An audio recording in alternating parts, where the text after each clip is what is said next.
the fuck Minerals, who I don't even view as a real human being. It's guys like Minerals. Let's have it right. He's not on my radar. I don't care about him. You got the Minerals to one of them brown envelope mobs. No Minerals. Minerals. My big up Johnny. Let's have it right. Do you know what I mean? Johnny Minerals. The realness of this guy. Minerals. Let's have it right. Minerals FC need proper winning Minerals, mate. Let's have it right. I'm just a brown envelope, or I'm Absolutely screwed. Let's have it right. Brown envelopes. You brown envelopes from the club. You got the Minerals to fight for his place. You are in the woods wronging. Thank you, mate. Appreciate you taking the time out to say that. Cheers. This one's for you. Greetings from Centre Parks, by the way. That's the background. I hope you're all well. This is just ridiculous, though, isn't it? The Minerals. Minerals FC. Do you know what I mean? Johnny Minerals. Johnny the fuck Minerals. The Minerals. And then we know that they have the minerals with not. There's minerals that you need. It's guys like Minerals and You got the Minerals to Let's have it right. Minerals. Johnny Minerals. like Minerals is one of the very vociferous Chelsea fans. Minerals FC mudded me. I couldn't give a shit about that guy.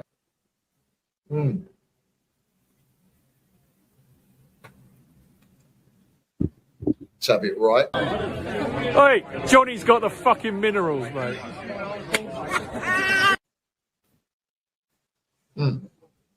Can everybody just stop getting shot?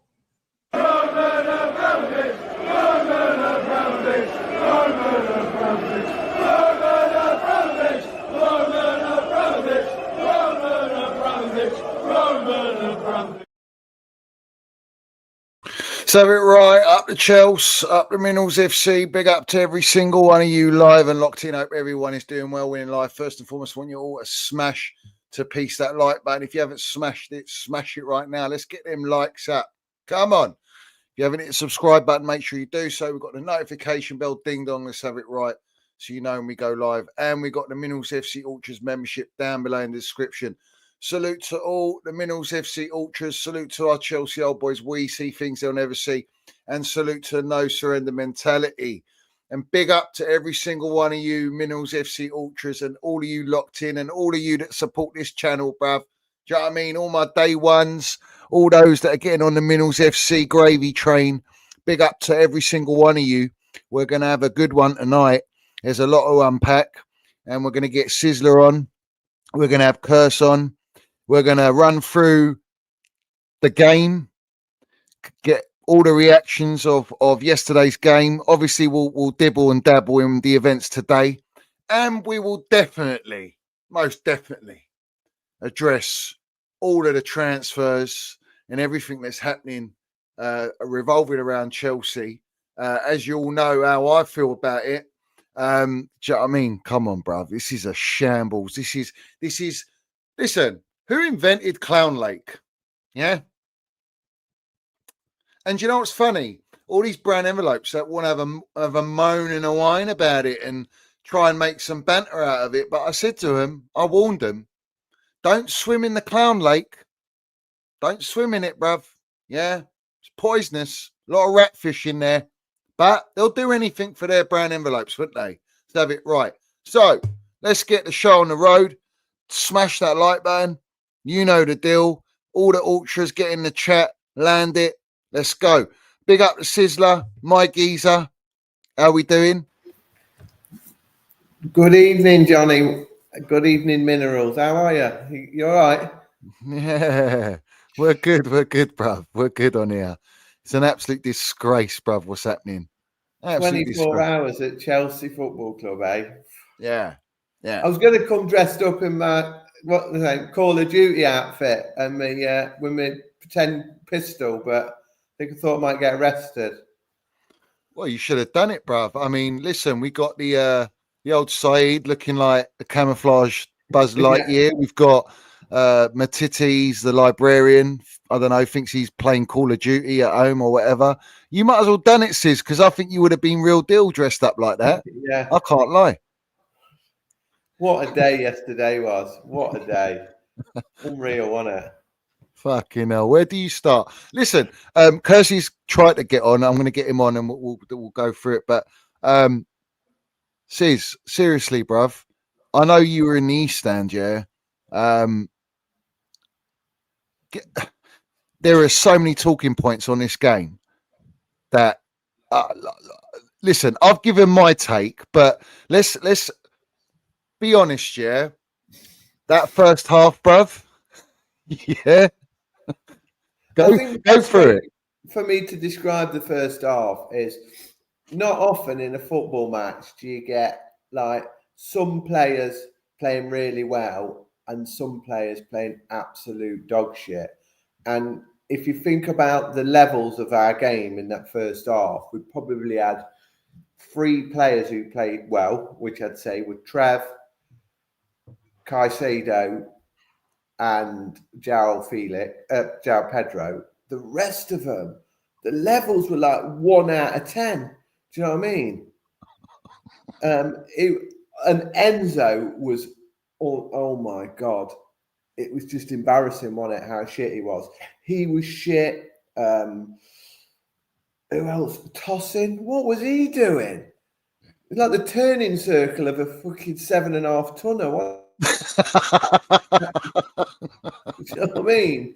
When that guy broke free,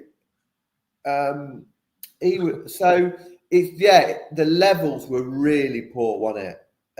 How the team can come out a big game, local derby at home, and basically 7 of the outfield players were literally 2 out of 10 performance. So I must say though, I thought João Pedro was unreal yesterday. Yeah. I think we've got I think a lot of the players weren't. I know it's dead easy to say they weren't trying, yeah. But their levels weren't on it, were they? In that first half, 7 of the outfield players at least weren't on it. Whereas João Pedro tries, doesn't he? He's a real gets stuck in, really gets stuck in. So I'm really starting to be pleased with him.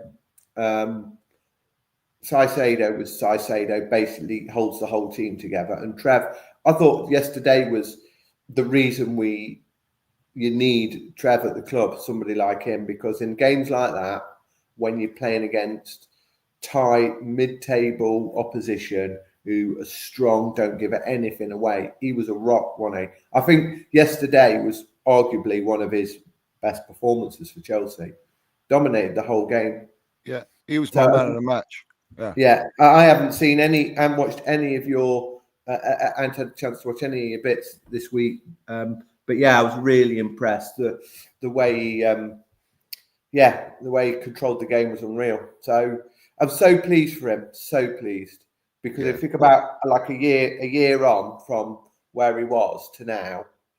But the game was the whole kind of all the signings and the transfer window stuff. The game was almost not irrelevant because it's all about the game, but there's so much happened yesterday. It was just you couldn't keep up with it, could you? No. So big up the curse. Welcome, my geezer. What's happening, guys, man? I hope you're good, man. Can you guys hear me? Yeah. Okay. Yeah, Crystal. Before we get into it, the way you say Caicedo, you say Saicedo, yeah? It's just like, he does pass sideways short passes, bruv. Yeah, listen, and I called him Slide Sado as well. Did you see the slide tackle that he made to stop the shot going in? Slide Sado. Yeah, telling you, that guy is unreal, man. He is. Yeah, he's a that, cheat that code. one did, where he just came from nowhere like a ninja, wasn't he? Yeah, literally. A ninja. I like that. A ninja, wasn't he? Literally, man. But Enzo, man. If you look back at that, right, as soon as he did, one of our players got nutmegged to something, didn't he? As soon as he saw it, he was off, wasn't he? He was ninja-ing. Do you know what I mean? Shinobi style. He was on it. He's do you know what he does so well is he anticipates the danger so quickly in the game. So he reads, he can anticipate where the ball's going to go, where the opposition player is going to be, and he's there and he's quick. So I think his reading of the game is really improving. And obviously, no doubt, he's been like basically as good, if not maybe. I mean, Cole Palmer's got a lot of credit in the bank, but I think Caicedo is as important to the team as a Cole Palmer. Because I think if you didn't have, because we didn't have Cole Palmer yesterday, if we didn't have Caicedo as well, I think we would be looking at not so happy. But before we get into, there's a lot of talking points. So the first, there's three major talking points for me. All right. The first one is the first goal, which ironically involves Trev. So Trev obviously didn't have control of the ball. Was it me? What's his name? Muniz did a sort of like a nice turn, was in possession, and you probably saw that. You saw that and probably thought, "Shit, what a great turn" at the time. But when you watch it on slow motion and VAR get involved, they called that a foul. When they said it was an opposing challenge. It was it's like he was in possession of the ball, but they're saying that he's challenging for the ball when he's in possession of the ball. So it's a contradiction. But that was a major turning point in the game because no pun intended. Yeah, we were shocking. Like Fulham were playing like they weren't really threatening, but you could see like they had a bit of control on the game, and we just weren't turning up. We were very lethargic. I thought there wasn't that intensity. I didn't see the pressing from the front. But a great goal should have been, in my opinion, that should have stood. If that happened to us, and like I said in my review, if that was like a Champions League semi-final or a final or some, a big game, deciding a deciding game, we would be absolutely livid if that was given. Do you know what I mean? Against us. So I think it's going to cost us in the future in the terms of everyone on the media's got hold of it.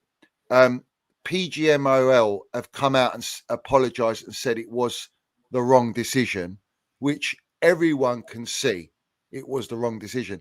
And we got away with it because I think if they'd gone 1-0 up, the nerves would kick in. And not so much nerves. I think the supporters would start to get a bit agitated. Do you know what I mean? Because the way we were performing. But what's your take on it, guys? On that whole incident? For me, I think I can see what you're saying. I can see both sides. I get why, it was a mistake, and I get why it was given. And obviously, if it was one of our, if it was one of our team members and whatever, we would be pissed as well. Do you know what I mean? But the way I see things, I think it's been blown way out of proportion. And the way I see things, you could say it might have changed the game, but for me, we still beat them by 2 goals anyway. So it would have been 2-1 result regardless. So for me, it's like, just get over it. Yeah, but I don't see. This is where I disagree because I think you go 1-0 up. Do you feel that confident that we would have come back after that? Or I think it would have been ended a draw personally. I don't think we played well enough. And I think when you go a goal behind, it's different. It's a different kind of feel. When we go 1-0 up, because obviously Pedro scores the header, that settles everything. I didn't have any doubt after that. Like I always thought we'll win the game. But when we go 1-0 down the way we were playing, and especially in that first half, we would have gone in half time 1-0 down. There's no way we're scoring. Yeah, we could have, but at the same time, that was an early goal. What was it, like 11 minutes or so? Yeah, something like 15 minutes. Yeah, so there would have still been time to get back in the game. If it was like when we scored our goal at the stoppage time in the first half, then fair enough, it might have been a different game. But it was early on, but we looked terrible that first half. It was slow and boring as hell. It was hard to watch, man. Literally. And then obviously when we got the goal in the stoppage time, that's when it was like, okay, cool, let's get on to the second half. And to be fair, I think we dominated the second half, to be fair. We had possession of the ball quite well. Things kind of changed around. You can see the Fulham players were getting tired. They brought on, what's his face, Traore. Please tell me how a little Cucurella knocked him down onto the floor. Cucurella's got a Brillo pad, isn't he? You know what I mean? But yeah, Sis, your take on that? Well, I think this is my view, right? So take it back. Palace scored a goal, disallowed. West Ham scored a goal, disallowed. Fulham scored a goal, disallowed, all by VAR. So we've been very lucky this year. In a non-VAR era, all of those goals would have stood. Yeah, it's absolute bullshit in my opinion the fact that you give an innocuous tackle on the halfway line, and then you basically pull it back, spend 5 minutes to decide that it's not a goal and chalk it off. But my view on it is, all those melts who are moaning about it now are all the ones who are pro VAR and want VAR. I hate VAR. Get it out of the game tomorrow for me. So you can't be pro VAR and then start moaning about it, because we've had VAR long enough now. It's not going to stop all the errors in football. It isn't. This just happens, more errors. And then why the PGML are coming out now and saying it was an error? The idiots, because they spent 5 minutes, three experts in Stockley Park convinced the referee that it wasn't a goal. So what they're saying about those guys that all told him, because as soon as they tell him to go to the monitor, they put the seed of doubt in his mind, don't they? And say, go to the monitor. We think so. It was bullshit. We've had so many poor VAR decisions against us in the past. VAR's bullshit. So for me, you can't have VAR and then moan about it when it gets it wrong. Get rid of it. That's my view. I agree. VAR needs to be put in the bin. It's killing football. It's killing the game. It's killing the momentum of the game. Every goal that's scored, there's always something. There's some sort of issue, and it's just getting ridiculous. And for a decision like that, like I say, I would have been pissed if that was against me. If I'd scored that goal, there's nothing wrong with that goal. And the ref didn't even blow for it. He thought it was perfect. It's like there's all this animosity that the big six teams get the favourable decisions, and that's always been in football. Refs are biased, this, that, and the other. But this is compounding the issue, because inevitably the big six teams are on the attack more, and therefore they get more VAR decisions. It's fueling more perceived corruption in the game through VAR, and therefore they can't now put it down to a human error, one person's human error on the pitch. Now you've got a human error on the pitch, 3 people in the stand for 5 minutes, in Stockley Park, experts saying that's a foul, and then 24 hours later saying they made a mistake. They're just like idiots. So for me, don't moan about VAR if you're for VAR. Yeah. And also the guy that made the decision in Stockley, we should call it stock in brown envelopes up there. But that geezer, he's been removed. He was removed for the game today, Liverpool Arsenal. So that speaks volumes. We had it with Mike Dean, who apologised. Remember that 2-2 draw with TT and Spurs? Yeah. Those decisions were ridiculous. And they scored and equalised with that. Even the Kai Havertz one, he was brought down. They should have had a man sent off for that. They didn't give it. And that was with Taylor. So it's just not good for the game. And there's no consistency. And I'm tired of talking about it. And it does just ruin. It just ruins football, man. End of story. Whatever you say. It's not a Chelsea issue. People. It's for all clubs. Yeah. But like you say, the media hate Chelsea. They just want another. They just want another angle to basically slag us off for another 2 days. And the reason that the media hate Chelsea is because we're box office and we write column inches, and it's just about engagement. And we could broaden this debate onto why the fucking likes of Fabrizio exist and tweet about Chelsea all the time. All they want is engagement, and because we've got such a massive worldwide fan base, and I think Man U's the same, isn't it? Anything that happens in Man U, it's just blown out of proportion, because they've got an estimated fan base of 1 billion people, and therefore they know if they write any old shit or put anything in, it just gets blown out of proportion. So you're right in the fact that we might get a bit of a VAR backlash on this, but I honestly think if you think about pre-VAR era, would have been 1-0 down to Palace, would have been 2-1 down to West Ham, and would have been 1-0 down to Fulham. And like you say, I agree with Kurtz's sentiment in some ways. I actually think Fulham, although they played nice and tidy, they didn't create nothing yesterday other than that. They didn't create no chances whatsoever, except 92nd minute, one off the line. But I I don't think we'd have won all of got the favourable results. We wouldn't have 7 points in the no VAR era. So we have got away with it. Yeah, I agree.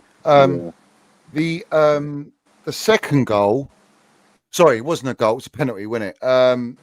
So they didn't look at the Pedro handball, or they did. They actually apparently VAR did look at it, dismissed it, and gave the handball. So again, it's got to be consistent, because I bet you if that was us on the other receiving end, right, where they would have gone, oh no, your goal don't count. That was a handball before by that player. So, I've seen it countless times. We've all seen it. So again, great, it's in our favour. We got the 3 points and we got away with it because we were dross yesterday. And it's a concern. I think what concerns me a bit about yesterday, and there is no doubt we changed things in the second half and we controlled the game a lot more. They dropped the energy. But I think the bigger concern is we played at home and we didn't really create a lot. There was that Esteval chance late on, wasn't there, where in the second half. But other than that, did we actually create anything? You could say, well, we didn't need to create anything. We're 2-0 up, so we controlled the game. But I'm a bit concerned about our home form against Palace and Fulham, who are mid-table teams. They're both decent Prem teams, but we haven't. We don't look as sharp, do we? Especially we've relied upon Pedro landing it. Let's have it right. And without Cole Palmer, you can see now for a couple of games the creations dried up, and we've scored yesterday from dead ball situations, a corner and a penalty, and we relied on VAR essentially. That is not good enough for the amount of money we spent and the form that we've so-called been in. And we're now playing against Premiership teams, not in the Club World Cup or Conference League. It's not as easy as it should be. And for me, I thought when Delap went off, I would have put Esteval in the 10. I would have brought on Gittins to see what he's about. Let him have a go, let him have an attack, and put Neto on the right if you want, and Pedro up top. He didn't do that. For some reason, he doesn't trust the new £55 million signing. And we've just brought the baby Lurch, who's going to basically play over him. Facts. So when's this guy going to get minutes? But really, let's talk. I want to talk about the elephant in the room in Enzo Fernandez, the coach singer, yeah? Because I don't know if you saw the incident. I know we've seen it, Curse, but did you see it, Sizzla, live? Did you see him giving it all this and pointing to because he was doing it to someone who tweeted it out was making out it was to the away end. It wasn't. It was to the east end. It was to the east end because he was. What happened is he was getting loads of shit because if you remember, we had that breakaway, didn't we, just before? It was a really poor touch. So that was the straw that broke the camel's back, and then they were warming Andre Santos up. Where they warm up right in front of the East End? Yeah. And it's really weird to warm up one player in the 48th minute, isn't it? So he's getting so much shit and he's just done that pass. And Enzo basically says to Santos, you're coming on. Do you know what I mean? You're literally coming on. So he's warming up. And obviously Fernandez he's lost his rag a bit. Then he puts the cross in and we score. So it's a bit like he's just an outpouring of a bit of a petulant child, really. Starts pointing at the badge to the home fans. Yeah. Then he starts arguing with the one of the coaches, one of the set piece coaches, takes his armband off and hands with his hand in the armband to the coach to say, you be the captain of the team, then you be the captain of the team. Wow. That's what it was. Wow. And they're arguing, they're having a shouting match. Why does he blow up? I think what happens, we score again, this was lucky, wasn't it? It was 8 minutes and we scored 9 minutes into it. Yeah, because that sucker punched Fulham 100%. That killed him. But I think what really annoyed Marco Silva was obviously not only the fact that they discounted the goal, but it was more than 8 minutes. It was like 9 minutes, and there wasn't an extra minute of delay, if that makes sense. So yeah, look at him. He's saying to the one of the coaches or the set piece, look, yeah. And then he takes his armband off and he starts saying, you be the captain, then you be the captain. Do you know what I mean? Almost like saying, you do it. So, wow. In a way, though, it was like he'd lost his rag a bit, but it also looked like Tosin was just saying something to him just a minute ago as well. Yeah, he was. Yeah, look. Yeah, you're right. Yeah, but I think what had happened is Maresca had said to Andre Santos, "Go and warm up."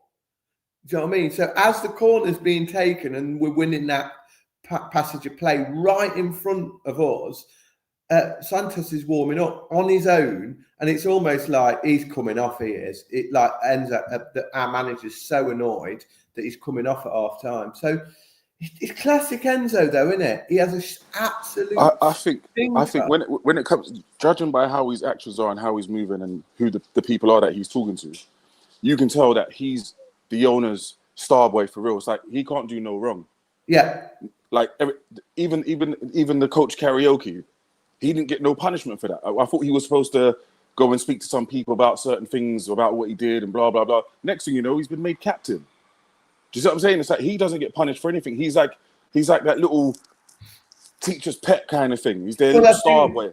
Because you're right. After Mount, they decided that he was going to be the main face of the club, wasn't it? Yeah. Do you know what I mean? And do you know what's funny? Yeah. Do you know what's funny? No one's really clocked it. Yeah. Nkunku, Disasi, Fofana, look how they've been treated. And they were the ones that spoke out. They unfollowed him. Yeah, facts. Pressers. Yeah.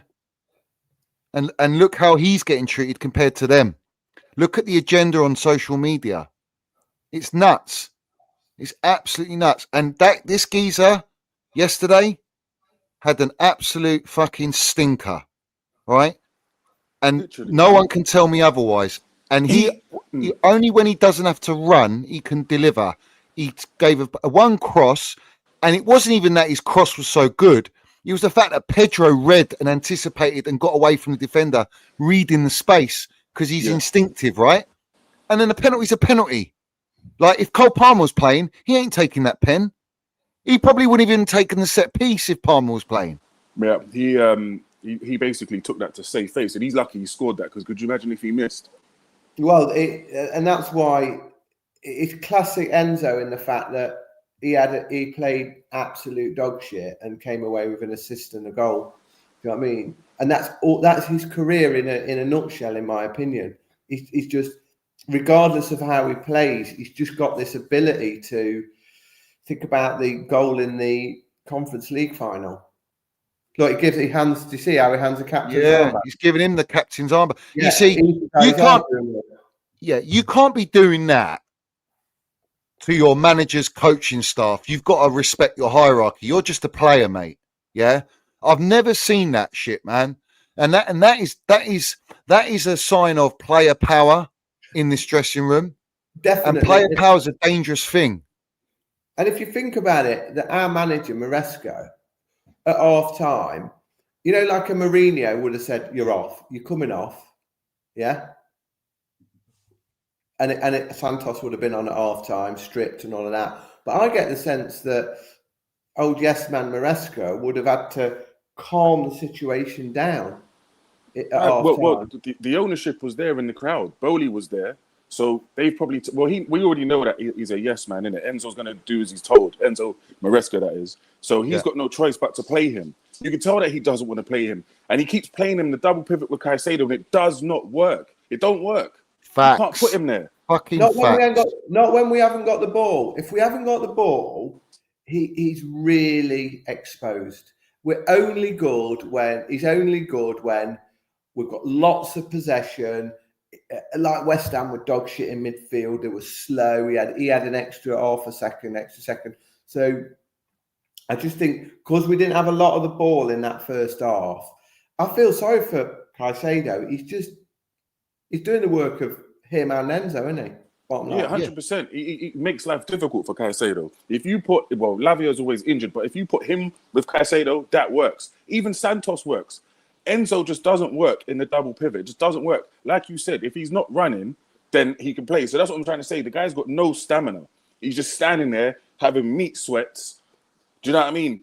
All he can do is sit down and sing on a karaoke. That's what he's got stamina for, not running around on a pitch. Do you know what I mean? That's literally it. Yeah. And you know what's annoying is if you noticed under Bottltino, you know when he had his hernia, all of a sudden we turned it around. We had Gallagher and Caicedo there, and people knocked Gallagher and Caicedo, but Caicedo needs a dancing partner, a true dancing partner. Enzo ain't that guy. The problem we got, and I've said it countless times, this guy is holding us back. This is why I want Fermin Lopez, because Fermin Lopez is exactly the profile player that Maresca wants, which is why he's been on the burner to him. All right. I can clearly see that. If you play Lavia and Caicedo, then Palmer's the 10, bruv, not Enzo. So Enzo has to be benched, but Enzo Maresca ain't going to do that because he has to do what he's told, the good little boy. Yeah. You know what I mean?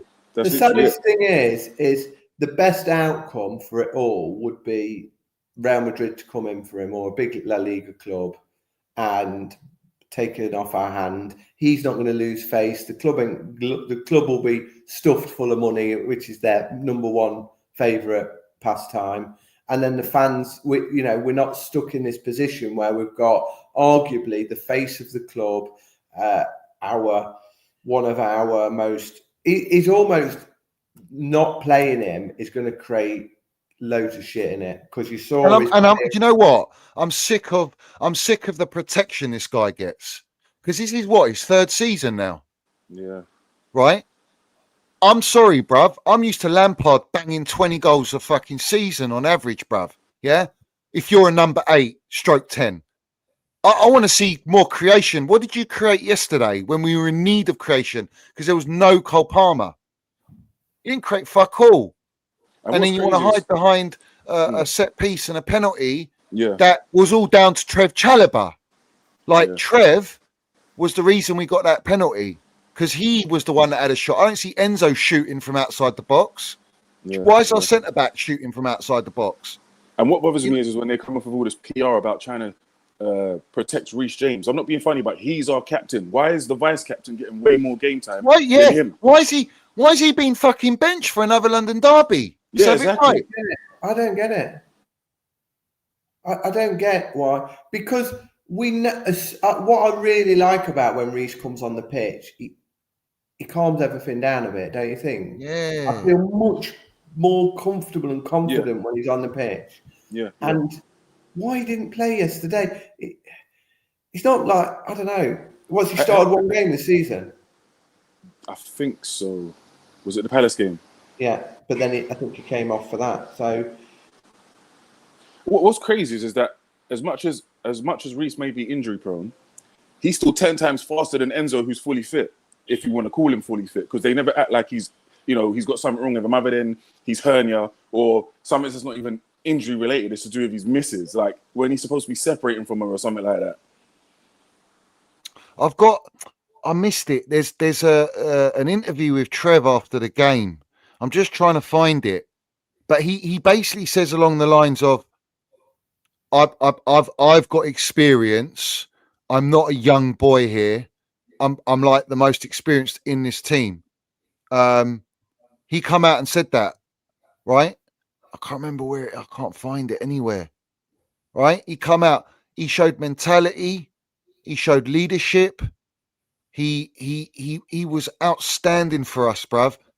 And people go, oh yeah, but we're playing Fulham. That's no benchmark. I don't want to hear it, bruv, because where was the standards everywhere else from all the other players? Also, another thing in regards of people saying, Reece is having these minutes managed and all this type of stuff. Well, and if that's the case, why has he been picked for the England squad if we're protecting him? Make it make sense. Great point. Exactly. We've got, and I think the other thing with Trev is, right, you might say, look, Trev's got a ceiling. if you played Trev in a team with a high line against the likes of Real Madrid in the semi-final of the Champions League, he's gonna. I don't think he'd look the best player on the pitch, right? Just because of his ability. But most of the games that we're going to play this season, the majority of matches are like the game we played yesterday, are like the Palace game. We're playing the teams, from, I don't know, 6th down to the bottom of the league. He needs to play every single one of them games, because every single one of them games are a battle, yeah? We're a young squad, the teams come to turn us over. And if we ain't got that guy at the back, getting stuck in, leading from the front, we're a worse team. That's my opinion on Trev. I thought his progressive play as well was very, very good, because we've missed that with Colwill, and I think he done it more than people are raving about Tosin for me, and for me Trev was by miles clear in that game. Everything about him, and you saw he filled in, pushing up so forward to make something happen at 1-0, to take that shot outside the box. Do you know what I'm saying? Like, Did you see that line-breaking pass that he made as well? Yeah, bro. Pedro went round the keeper but couldn't get the shot off. Yeah, mad. That's what I'm saying. Sick pass. He's got vision. He's got the ability to play those balls from the right-hand side. But we need a Bastoni on the left. We need someone who's got because for me, Tosin, he ain't got them legs, bruv.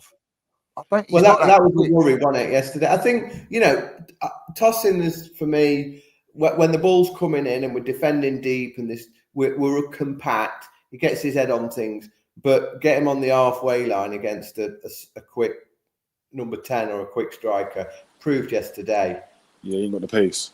He was just like a flipping drunk giraffe, wasn't he? With his legs were falling in the shot, man. When that guy span him, it was just like, what? Yeah. So, bring him on in the when we're defending deep to win headers, don't get me wrong. But Fofana's the one, isn't he, whereby we've spent all this money on a player that's hardly played. He's perceivably got lots of ability, but can't ever get a decent run in the team. So I don't want him starting over Trev. No way. I'm not saying that. But what I'm saying is we're going to need all of our defenders this year, and the amount of games we're playing. And Fofana needs to get his arse in gear, doesn't he, and start putting a shift in. Because whatever you think about Tosin, he's played a lot of games. He's put a lot of he's tried, hasn't he? And he's played a lot of games for us. So I'd much rather a player like that than one that's sat on the bench getting injured for flipping. Have we sold Gilchrist, by the way? Yeah, he's gone. Yeah, 2 million to West Brom. Okay. Old Stevie, proper Chelsea, be gutted, won't he? Be crying. yeah. Crying tears, won't he? Bless him. Yeah. Big up Stevie. Yeah, big up listen, so Pedro, I think we've done very well with him. He's scoring, he's firing, but now, he saved us essentially. Him and Trev saved us yesterday, and obviously Casado put in a shift, but those two in particular, I thought were on par with. I didn't think Gusto had a bad game though either. Tidy, all right. Yeah, tidy. Right. I just think, unfortunately for Gusto, when James comes on, he looks better because he's a better player. Yeah, James, yeah. When this is why I don't like it, because when James is on, right, he's got that ability to just ping that ball. He's got the ability to make something happen so naturally and effortless, bruv, because he's just pure class. You know what I'm saying? But he's all this managing minutes is just bullshit. Where's that same energy for Casado? Where's the same energy for Enzo Fernandez? Where's the same energy for what's his name, Cole Palmer? And now we've got Cole Palmer injured, Colwill's injured, and then yesterday we had Delap just running for a ball, bruv. Like, it wasn't even like he was busting a gut, and he's pulled his hammy, bruv, and he's out for, they're saying 8 weeks, and now they're saying it could be longer. I think he might have to have surgery, bruv. It might be that deep. They said up to 3 months he'll be out. Yeah, which is why we're going to get onto what we're going to talk about. But that's a big worry, because I'm not just talking about Delap, because for me, Pedro starts over him, but he does give you a different dynamic, a different option, a different style of play. Yeah. So we ain't got that now. But for me, the worry is going to be injuries this season. I said it for fucking ages. I'm worried about Caicedo because they already put out before this game, the night before. Oh, Enzo Fernandez said in the presser about Caicedo, he's only had one training session. We're trying to like manage him. He might be carrying something. Bruv, that geezer's like made and built differently. But I'm sorry, if he goes injured, it could be like one of them long injuries, bruv, because you're burning these players out because you're so over-reliant on them because of the incompetent squad building. And that is the truth. You haven't got available squad players like Lavia. You're not using a Sugo. You've got Santos there, who's an engine. You don't want to use him because Enzo Fernandez clearly he can't trust these players because they're young and he doesn't know enough about them.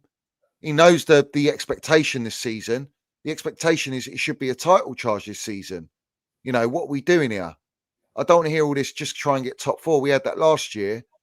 For me, the backups to the players that we got in the first team, which keeps changing, by the way. He keeps changing the first team. So you're not getting consistency. You're not getting chemistry. Have it set in stone, bruv. But let's talk about it. Let's go straight into it. Delap's gone. And in regards of Caicedo, do you know if he's been picked for the national team? Probably, bruv. Yeah, probably. Because I know 100%. I think Enzo's not going to Argentina, so I heard. Yeah, they don't need a singer. That's why. Yeah, facts. Also, was Garnacho on that coach? Do you know? That's a good. I don't know if he got picked, did he, in the team? I don't know. I don't know actually. You might have to research. You might have to check that. Anyone in the chat that knows, find out if Baby Lurch was on that coach. Yeah. But I don't think he was picked in the squad. So obviously we got from Fabrizio Romano, here we go, guys, for Nicholas Jackson, for 13 million sterling, loan with no obligation to buy. Here we go. We get the Delap news straight after Enzo Maresca's presser. He says, we're going to go and have a meeting now to decide the issue. So they knew the severity of the injury. Don't believe that they have to wait for scans. They have those scans in-house straight away. So they know the full extent of the injury of Delap. So clearly he's out for 3 months. No, just to come in, he actually went to hospital, didn't he? Straight away. They have to give him special permission to leave the stadium, but he went straight to hospital. Delap did. Right. So they knew. Yeah, they knew. So they knew straight away. It's not like a go back on the bench and put some ice on it and see how you are, mate. They took him straight to hospital. I think that's a serious one. It could involve surgery because remember, was it Reese had a hammy surgery? I remember, and he was out for age. You're out for like another month at the least. So if he's out for 2 months and he is having surgery or had surgery, he's out for 3 months. He's out for like half the season, pretty much. And do you know what annoyed me a bit is it was one of them classics not warmed up properly. And we don't know that, but they often say that, don't they? When a striker does his first burst when he's come on or early in the game, and they say, "Oh, he's obviously not warmed up properly." It looked like that. But also, I've seen a lot of amis before. And sometimes you can really tell when they go really significantly badly, the players drop. It just looked like a tweak for me. So it didn't look too serious. It didn't, did it? I thought they'd come out and say, yeah, it's not as bad as we thought, but it's the opposite, isn't it? Where they're saying they grade the tears, don't they, of the hamstrings? It's a grade whatever tear. So we don't know. All right, but we're working on the 8 weeks. Let's work on 2 months. It might be more. It might be a little week less. We don't listen. At the end of the day, he's out for 2 months. Nicholas Jackson doesn't even know after coming off the jet. Landing to go and do his medical. All agree. Didn't even have time to have a schnitzel. Yeah, didn't even have time to have a schnitzel. Nothing. not even a grandma or nothing, bruv. And we've got it from Pornstein specifically to say that they're cancelling his loan. And Fab they kept his gob shut, didn't he? Didn't say a word. Fabrizio said fuck all. Which is because he gave the here we go. Yeah. And this is the problem with Fabrizio, bruv, is he's giving here we goes before it's actually a here we go. So you're getting done like a kipper, bruv.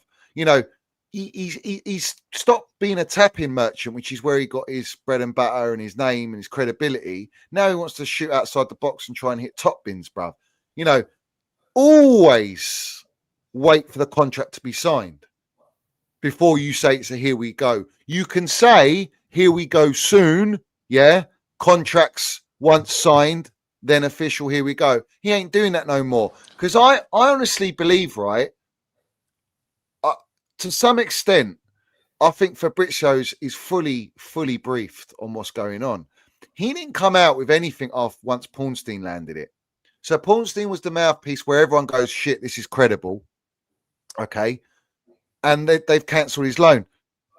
They have requested to bring back a player that they have said, you're not good enough.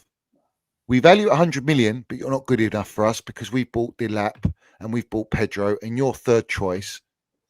So you can find another club. They have used every brown envelope under the sun to try and get a club to buy him for the amount of money they want. No one will pay them the money they want. So Bayern Munich's the only club that's actually come in and said, look, we'll give you 30 million, which is the most expensive world record loan fee, to take him on loan for you, even though we've got spit-face Harry Kane. Right? Make it make sense. You're asking him to come back, knowing the player's being disrespected, because I don't rate him and I don't want him back because he's not a good enough striker. And at the end of the day, it's an embarrassing move. It's shambolic. It's actual clownery at its finest. To cancel a loan, to burn bridges with Bayern Munich, but you want to build bridges with Spurs, you clowns. I can't stand it, bruv. It's so unprofessional, right? Because the player clearly doesn't want to be at Chelsea after the way they treated him, and I don't blame him. And then all these melts, all these fucking tapped up content creators and blue ticks are going, oh, if we get Fermin Lopez and we bring back Jackson, it's a great end to the window. It's a double bomber, all right? Your baby Drogba, you called him, is getting shipped out for the £1 note. And you ain't blinked an eyelid. In fact, you're all doing videos saying, can't wait to get him. Whoever wants to pay the money will sell him, right? Facts. Don't do your due diligence. You can see them all clipped in 5K. So make it make sense to me, right? That you want him back, right? So his agents come out and said, no, we ain't coming back. The plane don't go backwards. He's landing minerals, the agent. At the end of the day, right, all these Chelsea supporters now who are trying to defend BlueCo because they're BlueCo minions going, well, he's a Chelsea player. He's got to do what he's told. Contractually, legally, yes, legally. But on a humane fucking level, yeah, which these Siri merchants and iRobot bots and AI merchants, yeah, they ain't got no sentiment. They ain't got no emotion. They're just pound note merchants, yeah. They don't give a fuck. So why don't we ask the question, you melts, yeah? How about we go and buy a replacement? How about that? And let Jackson go because he's not good enough and you'll know he's not good enough. And you've been slandering him anyway. So what do you want him back for? Yeah, that's the first reason. The second reason is they can't do that. Why? Because they ain't got any money left. Yeah, and they're relying on selling Jackson to go and buy a fucking Xavi Simons and they couldn't do it. So they allowed Spurs to go and get in on the 11th hour and mug us off. And these clowns are doing a Roman Abramovich William medical settings at Spurs with their own player that they broadcasted using every tier 1 brown envelope. We don't want him. We don't need him. He can leave. Right? So what are we backing here? Everyone's like, oh, we've got to come back. You can't bring back a player like that who doesn't want to be there because look at Ziyech. Remember when he paid for his own medical for PSG? We burnt bridges with PSG because of that. He came back and look how he was. He was unhappy as hell. And Cooper, Potter played him against Tottenham, didn't he, the next game? Yeah. I think Nkunku only played well during the Club World Cup because he wanted to put himself on the market. That's what they it was. wanted to. They wanted to. And if you remember Ziyech, with the 3 times the paperworks went all kerfuffled. Because they were trying to get Enzo through the door. Yeah, and then I'm sitting in the shed and I'm seeing him start over Mount, who they were forcing out on the right wing. Yeah, it's fucking. This is how they roll, bruv. This is why I hate BlueCo and I love Chelsea. End of story. You know, what about that Trev? What about Denzel Washington? Yeah, what about him? Yeah. What about fucking? What about bringing? Yeah. What about him? How about, why don't you cancel Guiu's loan? Now we're hearing. You want to cancel Guiu's loan? Like, he's good enough to be a backup for us. It just shows pure desperation. Because they ain't got no money, curse. Well, I'll give you my opinion on it. Is one, I think what it makes us realise is, regardless of Delap getting injured yesterday, going into a season where we're supposed to be genuine title contenders and compete in the Champions League with Delap and Pedro is just not adequate. It's just not enough. Yeah. And now look what's happened in the fact that he's got injured. Also, in regards to Jackson, there is a human element here. Is you're never going to get the best out of somebody making them do a job that they don't want to do, are you? No, you're not wrong. You know what I mean? Do you know what? It damages the dressing room. And do you know what the other one is, right? People go, oh, Enzo Fernandez not a yes man. Yeah, well, yes, he is. And I'll tell you why, right? For the obvious reasons, but he came out publicly at the end of the season saying Nicholas Jackson's my perfect number 9 because he was briefed to by the owners, yeah, because he was our only option as a striker last season, yeah. Their squad building, they didn't want to buy Osimhen, they didn't want to buy anyone of any credibility, they didn't want to upgrade, they just wanted to keep buying young kids and loaning them out, right, or bringing young players to us, yeah. Maresca said he's my perfect number 9. I want a carbon copy of him, right? So if he's your perfect number 9. Doesn't Delap complement Jackson? And then you can play both of them because they always had the intention to sell him. Then they bought João Pedro, which I'm not disputing. Like at the time, in terms of like the name of the signing and what we were all asking for in terms of experience. Yeah, I lost my head, but I don't know what to expect with this player. He doesn't play. How are you playing for Brighton? He plays completely better for us. He wasn't doing all of that stuff at Brighton. He played. Do you know in that first half, just to go back to yesterday, he was doing what Enzo should have been doing. He was actually playing. He was cleaning up as well. You know what I mean? Playing in the 10. I actually don't think. I think he's one of them players that he never stood out at Brighton. He's come to Chelsea, but I actually think we've got him at the right moment. He's raised his levels and is everything you want in a signing, and the fact that you want a signing to improve when they come to a big club, and it looks like he's done that. But I don't see him as a genuine striker week in, week out. He was really in that midfield. He was in defensive midfield making tackles yesterday. So actually, we don't currently have a genuine fit striker at the club, do we? But do you know what? Pedro is not your orthodox striker.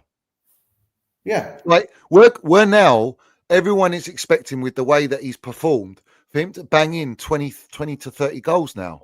And the reality is he's not, he's almost like a false 9. Like he plays in the 10 and the 9 position. He's a floating kind of attacker. He's not a centre forward, is he? He's not. No. He's not a number 9. We do not, as we currently sit here today now, we do not have a number 9. And that is down to Winstanley, Stewart, and Iqbali, right? Because they're running the footballing side. They're running all the signings. Everything they do is financial, right? Everything. But let me stop you there 1 second. You see how they're running the signings and everything. You know what makes me laugh when I see people on Twitter, yeah? And they're like, "Nah, Enzo don't want this guy. Enzo wants this guy." Do you not remember when Enzo first, before he even coached the first game for us? Do you remember what he put out when they said, "Oh, are you going to be involved in signings?" And he turned around and said, "Nah, that's not my job. I'm just here to coach and do my job." Do you remember when he said that? There was a tweet where it was quoted that he said that. So why does everybody forgets that? He's got nothing to do with signings. He's just there to coach. He's just there to coach. Yeah, I remember that. Yeah. So whoever they choose to bring in, he's just there to do his job and coach them. That is it. And he came publicly against the owners saying after Colwill, I need a centre back. Yeah. Right. But then and what he did, in my opinion, then he kind of spoke from the heart, and then he's probably been briefed to keep his mouth shut, or he's realised what his position is at the club, and then he didn't say it again, did he? And then listen, as much as I don't like this manager in terms of like the way he comes at supporters and that, I can't stand that, because he was briefed to do that, so he's a yes man. But put that aside, yeah, I think the job he's done in the circumstances last year, it's not easy to be a yes man and to try and get some sort of blend.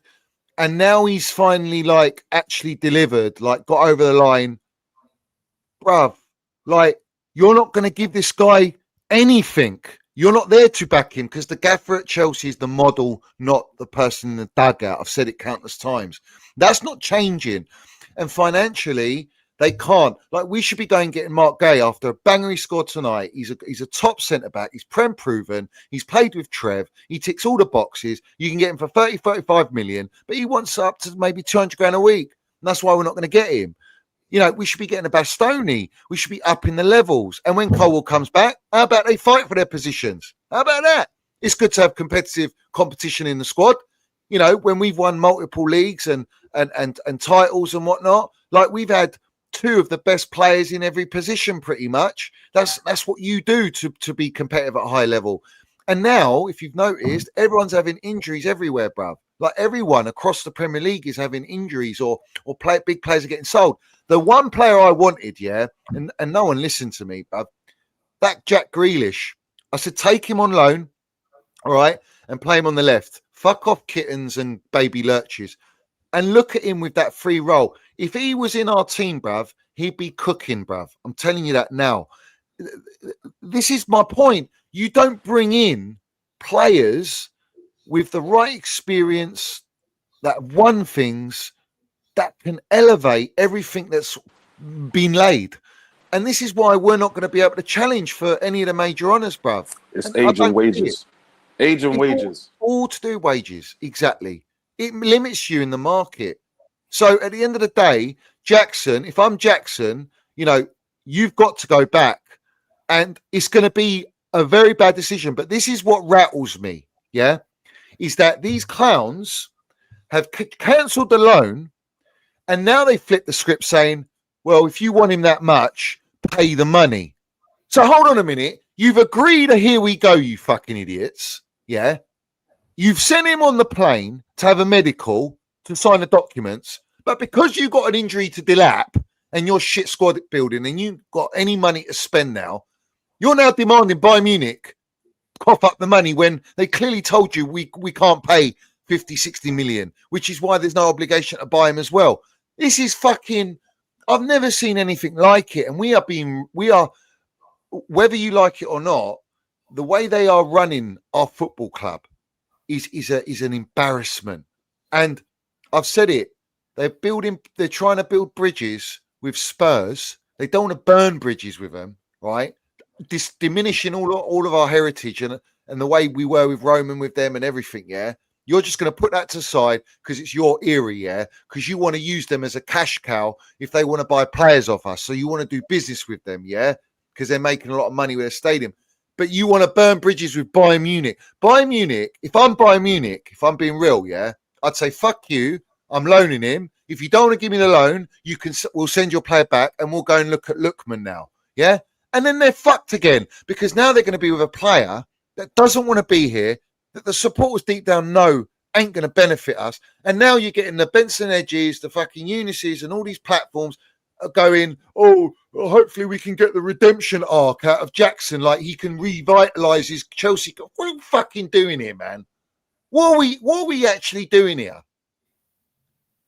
Like how is everyone sitting there going, yeah, we'll have him back. No, bring back Guiu. Like, what the fuck is Guiu going to do? People's opinions change like the weather, man. He doesn't even play for fucking Sunderland at this. Or is it Sunderland? He don't even play for him yet. He's not even playing minutes.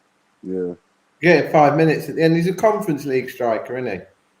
And we're going into the Champions League. That's I'm not disrespecting the lad. He's got a lot to learn. He's coming up. They obviously like him. They all have, Sis. They all have. That's my point.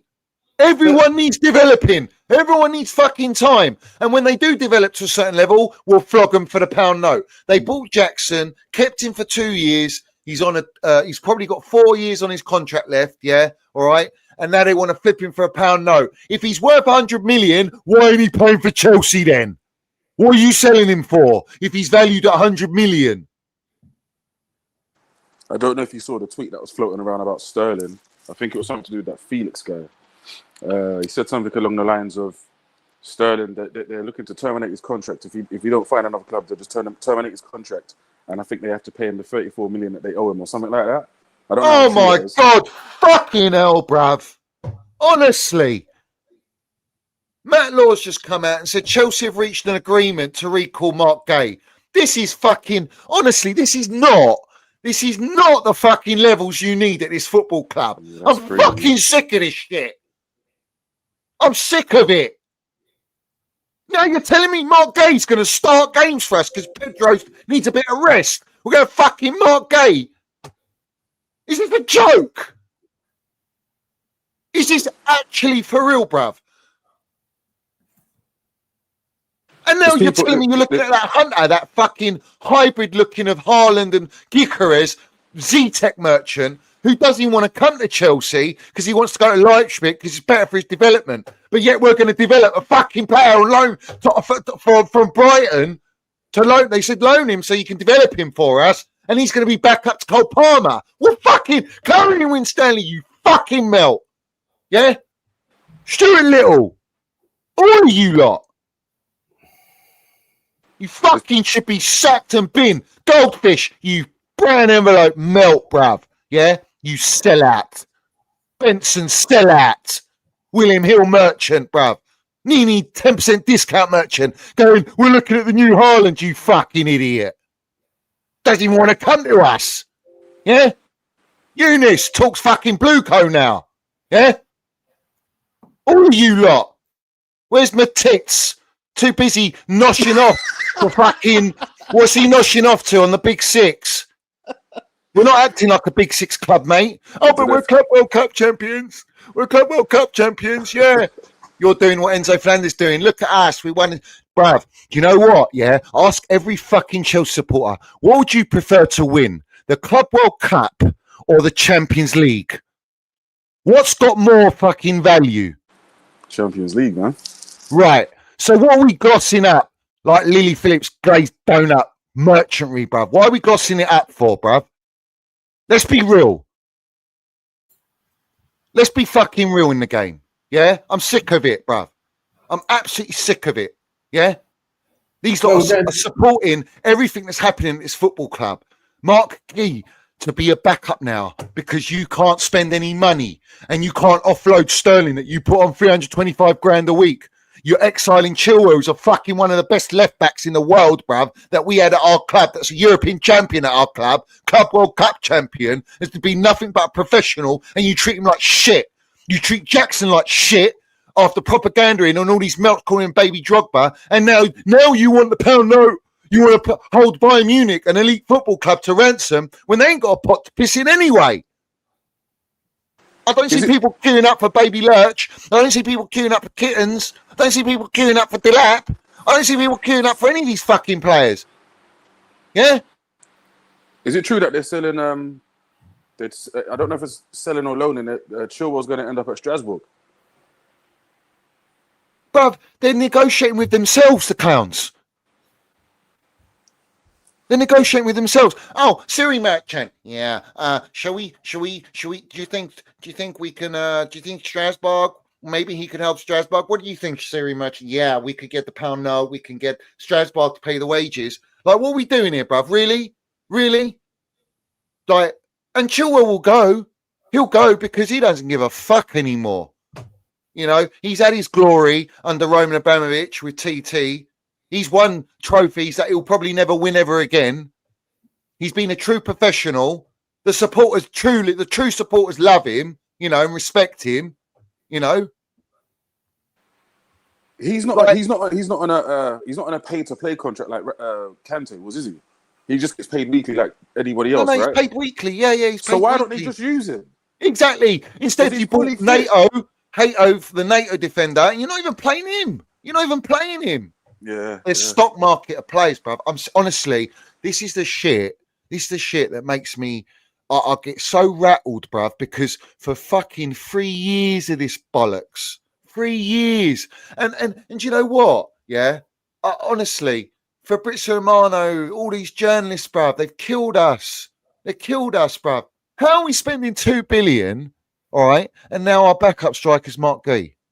You're recalling your own player that you've sent on loan because he needs minutes to develop. But now we're going to have him as a backup to it fucking makes me sick, bruv. Who spends 2 billion? Name me one fucking ownership that spends 2 billion and has this squad. And what is it? Is it going to be bringing him back and then loaning him back out come the January window? Yeah, and you know what the joke is? You've got all these wrong'uns in the fan base that act like they're turtleneck accountants celebrating the profit we made, yet look at how they're spending, and the profit they're making is on the dross that they bought or they can't sell and they're loaning.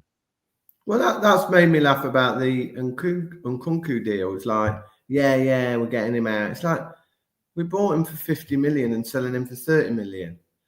I'm not no mass financial expert, and I get all this on the book value and all that, but the bottom line is we're selling him for 20 million less than we bought him for, and we've played for us for 2 years, and he's earned what, 200 grand a week. But what confuses me is you've got these players, right? Like for instance, Chalobah, right? You don't want him because you don't want to pay his wages and whatnot. Well, if he's not playing and you're not putting him in a shop window, everyone's going to forget about the guy. He's not going to be worth anything. So let him play. 100%. You know, yesterday, right? No disrespect to Tyreek George, but we've got Raheem Sterling at the football club. Do you know what I mean? Bruv, they don't want them to play. They want them off the books. They got no money to spend. The money they've made back is covering the debt, the interest, right? So now they're balanced there. He ain't going nowhere. Yeah, but Sterling, they'll take a loan on him. But Tyreek George, to bring him on in the number 10, knowing that he's been exiled, right? And we all the Chelsea love Tyreek George. We've got a chant for Tyreek George. Like, he saved us at Fulham away. He fucking saved us. If he didn't score that goal, we were dead and buried, mate. We were dead and buried for Champions League. That game in itself would have been the difference to us not making Champions League. Yeah, because that started the run we went on. And people forget that. People forget how Trev was treated. They were happy Trev got exiled. They didn't give a shit. I didn't see any of these content creators crying. I didn't see anyone kicking up a stink. I was. And now he's come back and he's our best central defender. And I'm not saying Trev is world class and that, but he's learnt off Thiago Silva. He has got experience. He's Chelsea through and through. He's been disrespected. He's come back and he's played, gives his heart and soul for every performance. And that's all we want at Chelsea. And then you've got all these mercenaries coming in and their agents wanting a pound note. And these owners are just flipping players like burgers in Burger King, bruv. You know, they don't show any respect to these players. They don't respect football. They don't respect the players. They don't respect football owners. They don't respect the supporters. They call us customers. They don't respect sponsorship deals because they haven't got one for 3 years yet. All right. They don't respect Chelsea Football Club. They don't love football. And yet everyone promotes them. Everyone PRs it. What? Are you blind? All of that PR is to buy time. After we won the Club World Cup and whatnot, there was all that talk of, we got all these front of shirt sponsors coming and all these deals to choose from, blah, blah, blah. What we've been told, it's probably an airline, this, that, and the other. And now all of that's gone quiet. Where's the front? How are we Club World Cup champions and got no front of shirt sponsor to show for it? Like, it doesn't make sense. American mentality, billionaires, if I'm not getting a top price, I'm not taking anything. That's their mentality. But I think you must be making so much fucking money, aren't you? Yeah, without having a shirt sponsor, because you're milking it with Vivid Seats that everyone doesn't want to talk about. You're milking it with Ticketmaster, no one wants to talk about. Yeah, that got swept under the rug as well. Oh, swept under the rug, bruv. Plenty of brown envelopes making everyone go like Zippy in Sesame Street, bruv. Yeah, all right. Even ones that exposed it with me. Yeah. You're making so much money off that and flipping players, aren't you? Yeah, but you have to bring back players that you sent on loan because you can't spend any more money. Well, you can't be that stacked up. Have you seen how much the Barcelona tickets are on Vivid Seats? What, $3,000, $4,000? 1,100 already. Yeah. That's They'll just go a up. They keep going up. Yeah. Fuck you, Tut Bowley. Yeah. Fucking don't con me, son. Siri Merchant, you can block me on Twitter all you want, mate, but you do not con me, mate. I know exactly what you're about. You got every single one of these rats in the Chelsea fan base with platforms and responsibilities fucking tapped. Tapped. Everyone's tapped. And the worst thing is, mate, we've got Bayern Munich in 2.5 weeks' time away, and we're going to go there with Mark Guiu up front. Please, I just need to take a breather 1 second. Yeah, I can't. Just you saying that has sent me fucking. I can't. Or say if we've got Nicholas Jackson back.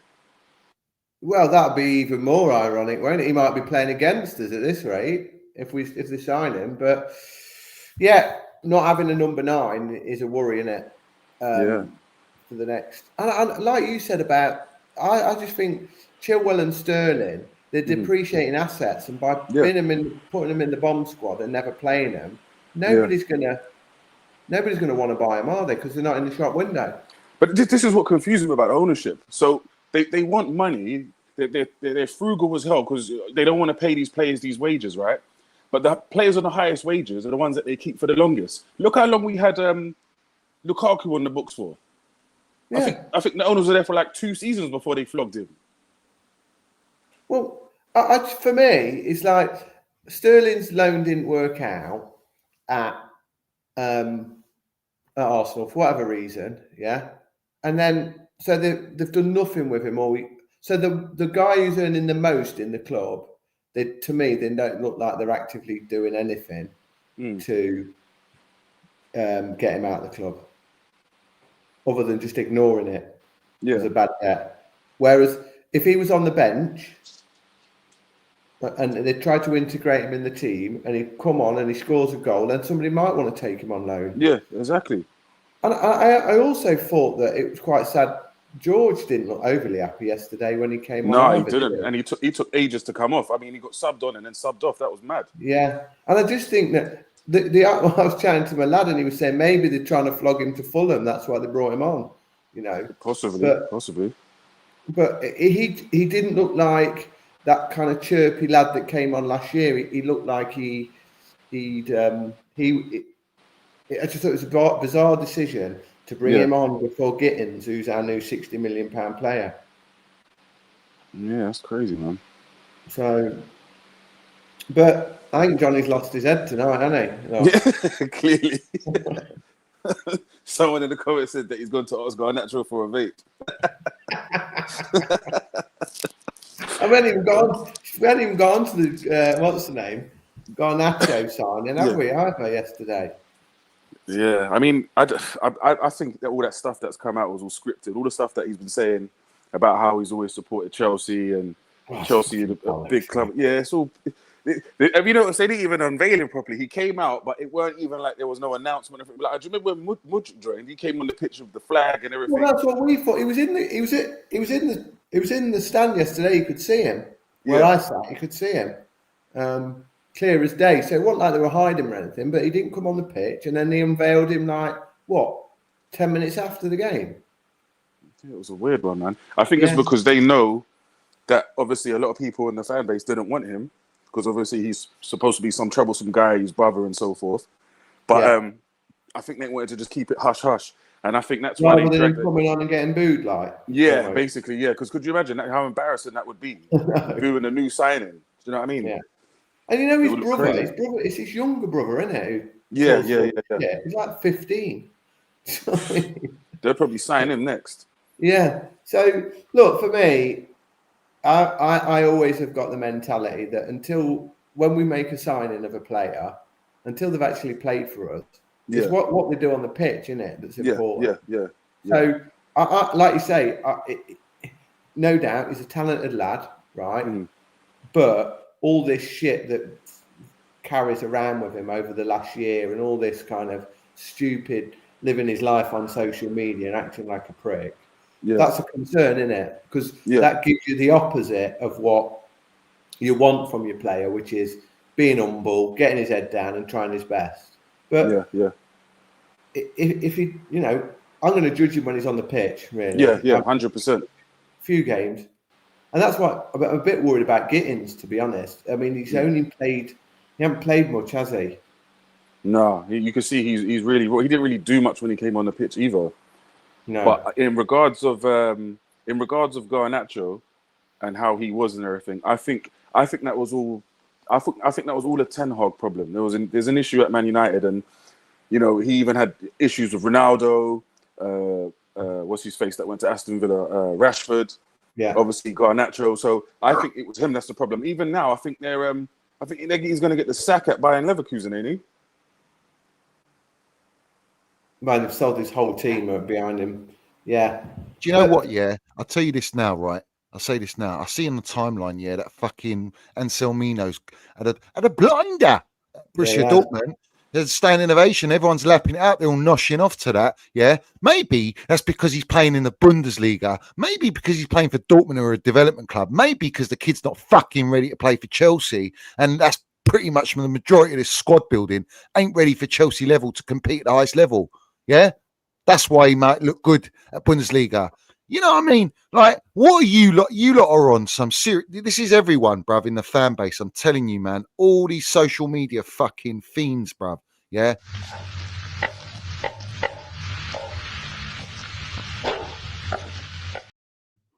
Fucking smoke that, you melts. Garnacho probably would. Oh, he's vaping like a trooper, bruv. Yeah. That geezer, yeah, was on his phone after 7 minutes in the game. Yeah, that geezer has the audacity to even breathe out of his mouth the word Hazard, bruv. Yeah, the name Hazard. Yeah, he'll never reach them levels, bruv. Yeah. Oh, that's why I kind of like Chelsea. Shut up, you melt. Shut up. Yeah. Baby Lurch, fucking Skeletor looking freak, bruv. He's Dolph Lundgren's kid, isn't he? You know what I mean? Like all this, and then they put him on the banner of Twitter. Yeah, like they did with Enzo. Yeah, the coach singer, and I called it out, and then they took it off. They took that down. Us celebrating the Club World Cup, the world champions, yeah, for that fucking Baby Lurch, like he's some monumental marquee signing. Are we having what are we doing here? Have a day off. How about that? The Twitter admin are an embarrassment, bruv. Yeah, they put tweets out of people scoring that they get the names wrong. Where are they from, bruv? Are they in a cave somewhere in the mountains? What the fuck are they watching? You know, Fabrizio did it. What was it yesterday? He called someone. What was it? Tariq. What's his name? Tariq something. But he put it down as Tarek. He spelled it completely wrong, and everyone was like, "Who's that?" And they had to correct him. So it's like you're so quick to get your little brown envelope money and push things out. You can't even get your spellings correct. That guy's on his Coca-Cola, bruv. Fucking Speedy Gonzalez when it comes to that keyboard, bruv. Yeah, he don't know what time it is, bruv. He's got people like in fucking Scarface counting the money, bruv. Yeah, on he's the phone laughing like that. Here we go, guys. Even if it's not, here we go, guys. Oh no, it's been cancelled, guys. Jackson going back to Chelsea, guys. The Pornsteins muddied me, guys. Give a fuck. Melt. Joke. He's a joke, man. He's not a journalist. He's a PR agent. That's what he is. Yeah. Bruv, it's Clown Lake settings. Clown Lake settings right now. Yeah. Oh, but I'm negative. We're negative on the Minerals FC. We don't speak anything good on here. We just lie about everything, don't we? Yeah. It's not even being negative. It's just seeing through the bullshit. That's all it is. Well, there we go. So what? We say it as it is, and that's negative, yeah? And all you minions that support all the other lot, man. Fucking hell, man. You need to get out, get some fresh air, bruv. You need to go in the woods, get that fresh oxygen, bruv. Yeah? It might help you out. You know what I'm saying? Because you lot, I don't know what gear you're on. I don't know what. I don't know. I can't tell you that. Yeah? Free world, innit? It's a free world, you know. Can we, what's name? Is there any time to pass our condolences on to old Lego head for the weekend? He's out. Absolutely. We'll lay out the red carpet for you, Sis. Yeah. Oh, that was. I mean, to be He's honest, the I wanted it bridesmaid, to be never the 0-0. bride, But, isn't it? He's the bridesmaid, isn't he? Yeah, second again, ole, isn't it? It's absolutely. Oh, all you goons that were in my chat, bigging up the grasshopper on speed. Yeah, how was he today? He had a good game, didn't he? Yeah, he was unreal. Selfish, isn't he? Very selfish. He had Gikares, yeah, all right, Burgeres, fucking there, free. You didn't cross it, and that's what we're going to get with Garnacho, by the way. I guarantee it. He's a right side netting merchant, isn't he? He loves a side net. We do. They should have let Eze start, mate. Do you know what started to make me laugh? Is that, you know, when any player has a shit performance now, you see in the comments people call him Maduki, don't they? Like the other night, who was it? Who plays? Mbappe had a shit performance for Real Madrid, and like the first comment was Maduki. So like, if you play shit now and you're a good player, you get called Madueke. Bruv, Arsenal, I'll tell you this now, man. They have ruined Gikares, bruv. They've ruined him, bruv. He's gone to the wrong team, man. He's gone to the wrong team. They don't play to his strengths. Brighton beat Man City as well. Huh? I know. I know. Pep's he's in a right little pickle. He let go of old Gaza 2.0 and fucking looks what's happened. He's got Doku, another grasshopper on speed on the fucking left. There's no end product. Pace merchant. That's it. And that's all gone quiet as well, isn't it? Sorry to bring a old. Who's going to save our whole season? Buonanotte on loan. What is that? I've never even heard of that. Who? I think that guy from Brighton. I've never even seen him play before. Did you see the goal? Was it Garter? Is it Garter? What's his name? The geezer that scored the winner against City. The number 8, the new signing, scored his first goal. We'll be signing him next year for fucking 80 million, probably. Yeah. You but know, no, we're getting some guy in, aren't we, on loan? After the what's the name deal fell through. Oh, you're talking about our loan deal with the Brighton? Yeah, Buonanotte bloke. Yeah. Yeah, everyone's calling him good night. Good night. Yeah. Mate, Barbara says we're top customers. We've got loyalty points. Mugging us off. I think Potter's had a trim, hasn't he? You've seen that? Potter looks sharp, bruv. That trim helped him today, bruv. He looks sharp. Yeah. Proper, like he's back on a glow up vibe, wasn't he? Yeah. He's got his glow up. He stopped being a jellyfish and he's acted like a shark today. You know what I mean? Yeah. Back on it. Potter's had a trim. Potter gets a trim and they win 3-0. It's the music with it though. When you see the music and he's panning around his trim like he's some sort of fucking celebrity. Get it off. I need a laugh. Oh, there's nothing. Even makes a good trim look boring, bruv. You know what I mean? And like all week he's been have you seen all the AI images that they've had of him? Yeah. That's like Phil Potter. That's had a real good run, hasn't Mate, it? the Hitler one is the Hitler one. Have you seen the Anne Frank one? They did one of what's his name? Oh, fucking hell. What's his name? The guy that was killed by George Floyd. Yeah, someone actually done that. I couldn't believe it, bro. I know. They did one of Lee Judge's, did they? Oh, mate. It's just Twitter gold, that is, isn't it? When you see all that. Yeah. And then for him to come back today with the fresh trim and like, have you seen these like people putting ones of him as like Superman now and that shit, aren't they? Do you know what no one's realised? Yeah. Do you know what I've realised is if you look at how everything's panned out, right? Everything they orchestrated with Fabrizio and Matt Law and Jacobs, Xavi Simons and all that. That's all Yeah. bullshit, wasn't it? It was all for everyone to accept. We're going to sign Garnacho, knowing that no one wants him. Yeah. Any Chelsea supporter, truly, yeah, if you can honestly say you wanted Garnacho, yeah, you're lying, bruv. Yeah. But they knew no one would accept it. Even their tier one, tapped up merchant Goldfish, yeah. But look at the timing of it. Look at the timing of it. And then the timing of Xavi Simons after we've signed Garnacho, bosh, Xavi Simons breaks down. Spurs are going for Xavi Simons. So the narrative was this, crystal clear. Everyone was in acceptance of Garnacho because they thought they were going to get Xavi Simons as well, so they could go, it's bearable. We'll accept that. Fuck it. We're getting Xavi Simons. That's our true number one target. And they didn't even serve that one up for you because they never had any intention to. And there was somebody said there was an 85% chance we never even bid. So all of it was just bullshit. Yeah, Fabrizio all of that. He only wants Chelsea. He only wants Chelsea. Personal terms agreed. All of these phrases. What was the other one? Close conversations with Leipzig. All bullshit. Bruv, we ain't getting Rodgers, mate. Firmin's a smokescreen for Rodgers. Bruv, we ain't even getting Fermin Lopez, and I want that player. Yeah?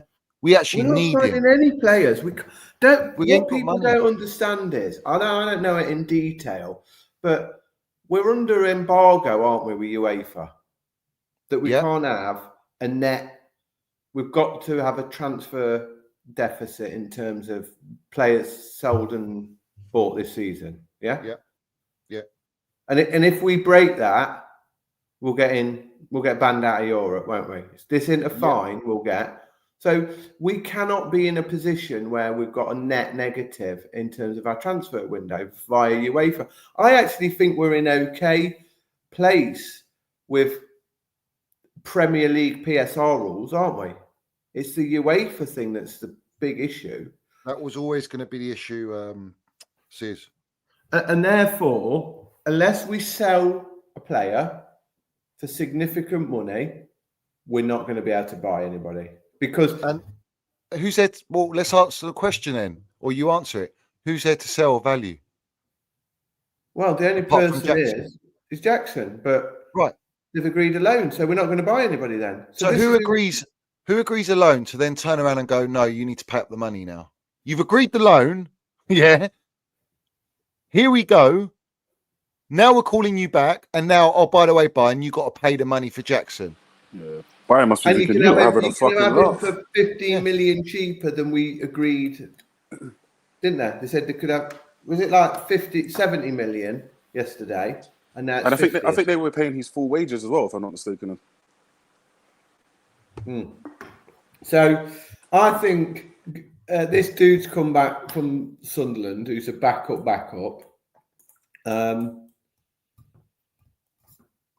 I don't know what's going to happen tomorrow. It's going to be another mental day, isn't it? Is the transfer window shut at 11 o'clock tomorrow night? No, 7. 7. Yeah. So what's Goldberg saying about the whole? Because I tweeted it, I added him, and obviously he didn't respond. And I said, so what did the owner say that you messaged about the whole thing going tits up if we sign Garnacho? Obviously he's not going to respond, but what's he saying now? Because all I'm seeing now is that he's saying, oh, hopefully he comes good, this, that, and the other. But you're plugged in with the owners and you're related to somebody. So clearly your words don't mean shit to them. Do you know what I mean? You're just someone who's on, you're a plant. That's how I see you. Industry plant. And, facts. And I'll back this up, Curse, because you're spot on. Now he's bagged his TalkSport 2 gig to present on now. And he's bagged his Spotify gig. And he's getting tickets for free, sitting. And do you know where he's sitting? In the West View, which is where the boxes where the owners are. Yeah. No one tell me, that this guy's got love and interest for Chelsea, because he doesn't know fuck all about football anyway. What would he know? He's grew up with basketball and NBA. Yeah, let's have it right. Your interest is with where your bloodline lies, not where Chelsea is. What's best for Chelsea? So now he's landed his gigs. He don't give a shit about being muddied about Garnacho. You don't care. He don't care that I've cut his head off exposing, and I know exactly what he's about. I know exactly what all these other content creators are about. I know exactly what they're about.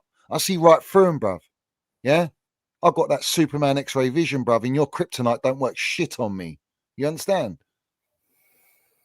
No one can con us on here, bruv. I'm sorry. Yeah? But yet, we're the ones that don't have a level playing field. You want to cancel my channel, you want to shadow ban, you want to fucking play around with comments and subs and, you know, unsub people and block my channel from getting out because they know they send all their industry plants to watch. You know, they're all watching. We can't They're have all him say employed. that. We can't have him leak that information. We can't have him do this. We can't have him do that. Right. Just shut down his channel. Just do something. Shadow ban him. Do you know what I mean? Yeah, because I've got Clown Lake on Global, Stickers Global, Vivid Seats Global, The Debt Global. All of the tier ones are doing it because they have to. We've had a protest that was arranged, not by me, but it was arranged. Yeah. All to do what? What does Goldfish say? Let's play the clip. We all know the clip, but let's play it to refresh everyone's memory. What do the owners care about? I'll say it again. I have messaged a owner of Chelsea Football Club. Okay. Not going to tell you which one, but I have messaged a owner of Chelsea Football Club, told him all my fears about Garnacho and why it really should not happen because this could really blow up in our face and we could be a circus even more from it. And that's how the public could view us. And if you think they don't care about how the public view them, what are you thinking? Because they very much care about how the public view them. Okay. So it can blow up in our faces. And I've messaged the sporting director. I'm not going to tell you which one either. I've told both of them, and I know for a fact both of them have read it. They know, they are aware of the red flags. So if they choose to do it and it blows up in their face the way we're telling them it might, gone. I mean, the owners can't be gone, but gone. Director. Right. So Nini 10% discount merchant was on that as well with him. So they all work together. They're all with each other. They're all in. It's funny actually, because as I started paying attention and watching a bit of content, we're getting them all explain about, oh well, Jackson can sign with Bayern, but unless it's got Chelsea signature, well then the deal can't get done anyway. And then they're all repeating that same narrative because they've all had the script from their WhatsApp groups and their conversations, right? The reality is, it don't take no rocket scientist to know, or if you understand business, but most of these YouTubers don't understand business because, you know, they want an easy way in life, whatever it is, and conning people. But the reality is, yeah, if you're contracted to an employer, in that contract, they own you, irrespective if you get transferred or not. They call you back, regardless of signatures and this and that, you're coming back. Guiu signed his contract, Chelsea have signed it, and they can still call him back. So it doesn't make a difference. And the ownership know that because they're the ones that drew up the bloody contracts. Yeah? They know what they're doing. So, like, you make it too easy. You all make it too easy, bruv. And for all the ultras that have abandoned the channel and this and that, like, it's just outrageous, bruv. You know, I can't believe it. It's just shocking, bruv. We can all see it. I think, again, with what he was just saying in regards of the whole Garnacho thing where he's saying, you know, all blow up on our face, blah, blah, blah. That's why they've left it till last minute to reveal him. Because now we've got international break coming up. Everyone's going to kind of forget about it. And then if he comes on and scores a goal, everyone will be lapping it up again. Now, if he scores, good, you know, good on him. It's good for the team, do you know what I mean? But at the same time, don't be a hypocrite and be slagging him off and saying you didn't want him, this, that, and the other, blah, blah, blah, blah, blah. And then talking about you're telling the owners and the sporting directors not to get him, this, that, and the other. And then as soon as the international break's over, you switch up. Do you know what I mean? Like, just, you know, stick to your guns. That's it. Do you know what I mean? They don't. They flip-flop. They're forced to back Garnacho. They're forced to back all these players. They're forced to prop up all these loan players to make it look like the directors and the owners are doing a great job in building for the future. We're in our fourth phase under the ownership. Do you think the ownership are take more heed of what that guy said on that video you've just played than I think most genuine fans would probably wait until he's actually come on the pitch for us before they're judging him. Garnacho. Most of the fans who go to the games will wait and see what he's like, and if he plays well, they'll support him. If he plays shit, they won't. So trying to some random social media guy trying to influence the club not to buy a player just for and like threatening that it's going to blow up in their face. What does he know about football? What does he know actually about coaching and whether a player's any good or not? He doesn't, does he? No, you don't. You don't. So why are they worried about that? To me, it sounds like our ownership would listen to that opinion and take that as a view of most of the fans who go to the games. Right. So they won't boo him, will they? The Chelsea fans would never boo a player before he's made his debut, would they? No, it's not. It's not that though. It's the fact that they are. Listen, Tout Bowley went on a Twitter space and listened, and I had it confirmed that was him and that was his account. All right. No owner should be going in no Twitter spaces of Chelsea fans. Every blue tick, the Chelsea Dodgers, the Cons, the Pies and Mashes, and all these fucking melts, yeah. All of these so-called influencers, they're narrative setters. They recycle narratives. Their opinions are generic. They're all aligned. Everything's put out at a similar time. Everything's scripted. I know that they're in group chats with the journalists. I know that Goldfish was threatening people behind the scenes. You put this out. You're not allowed to put that out. I know it all, bruv. I know Fabrizio's threatened. But why would they be so naive? Well, what it makes me realise is that they want statements. When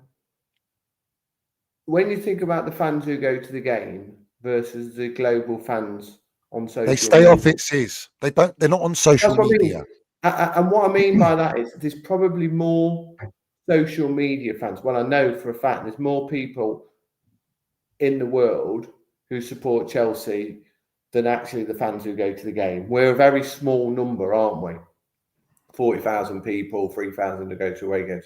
So actually, they're not actually worried about the fans in the game, because I don't prescribe that any Chelsea fan will boo a player before they've even played for us, unless there's got some, a huge rivalry issue or whatever.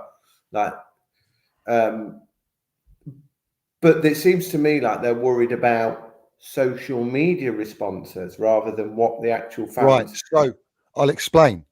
If you put, I think the reason why, this goes back to the whole making the stadium bigger, because they make all this money from Vivid Seats and they extort people. So the more seats there are, the more people they can extort. And a lot of the people that go to the games are supporters from abroad, where they've got the scarves on that are like this team and that team, both teams. So the more seats you have, and you're using Vivid Seats to sell the tickets, because most of these people don't know better. They're not season ticket holders. So that's what it's about with the stadium, is to generate more money using Vivid Seats. But correct. Yeah, go ahead. And how they do that, right? How they do that, because I was going to bring that up. How they do that is, if I put Chelsea Dodgers, Cons, Pies and Mash, Goldfish, Mods, Vince, and all their accounts together, do you know how many follows that amounts to? And all the others, over 2 million. Yeah. Right? If they're all pushing the same narrative, what market are they hitting? They're not hitting the match going fans. They don't care about that. Yeah. That's like a 5%er. They're hitting the international fans, the international narrative, because they want a worldwide global brand of customers to pay them money. And they use all of these lot to protect their image, to speak the same narrative, to psyop every single minion that follows these lot. And eventually, when you're told something over and over and over again, bruv, right or wrong, it's drilled in without you even realizing. And this is what we've had. And then if we talk about YouTube, Rory Jennings, 300,000, Benson, 300,000, Eunice 200,000, Nini 200,000. We're having over millions of subscribers.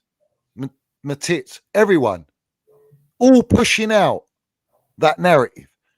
And what these owners have done is gone, if we can get the majority of these YouTubers, not directly from us, but through people that work for us, to entice them, to give them benefits, to get them the top gigs, and they can think that they're something great because it's all about ego and vanity, and because most of these people are fucking insecure, then we can get them to do what we want them to do, and we've got them on our side.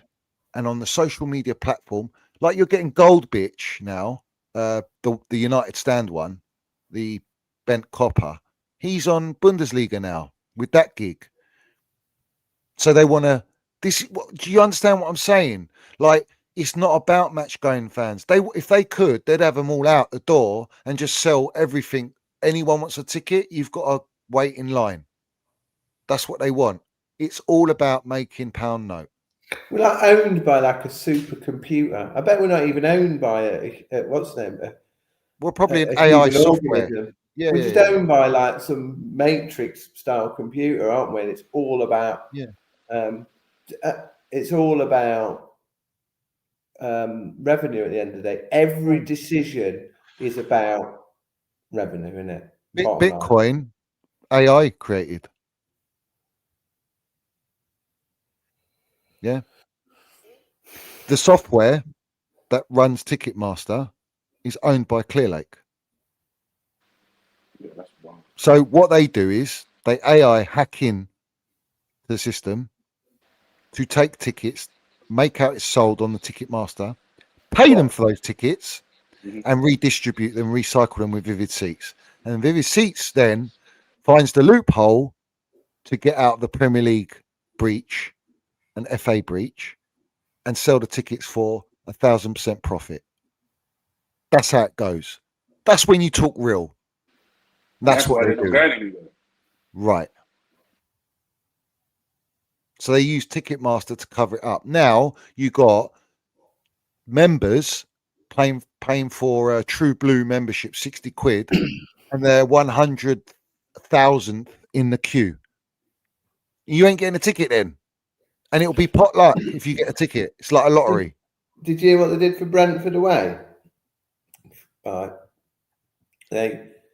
don't get many tickets for Brentford away. High loyalty points. So it's a small capacity Brentford. Yeah. So look, it's on last year's loyalty points. So they put them out and said, right, season ticket holders, with so many points can purchase on Tuesday.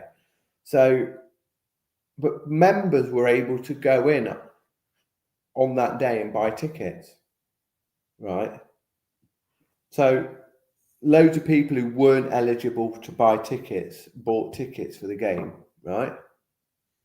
And then they wrote to them, and then that prevented season ticket holders getting tickets, And then they wrote to those people and said, oh, you were able to purchase tickets through a kind of glitch in the system, and took them off them. But I don't know where they went. I don't know if they went back out to season ticket holders or what. So that was another fuck up last week that pissed me off because I didn't get a ticket. You know that day when on Twitter there was that announcement that said, oh, make sure you tune in from 1:30 because of the announcement. What was that? Because I didn't see anything. I think that was the Palace game.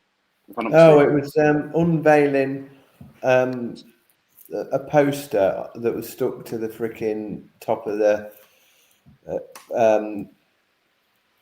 hotels that says Champions of the World on it. Oh, okay. That was it. You got all the melts in the fan base thinking we're going to unveil somebody or whatever. Everyone was saying that everyone was saying it's Simmons. Yeah, no, and it was a poster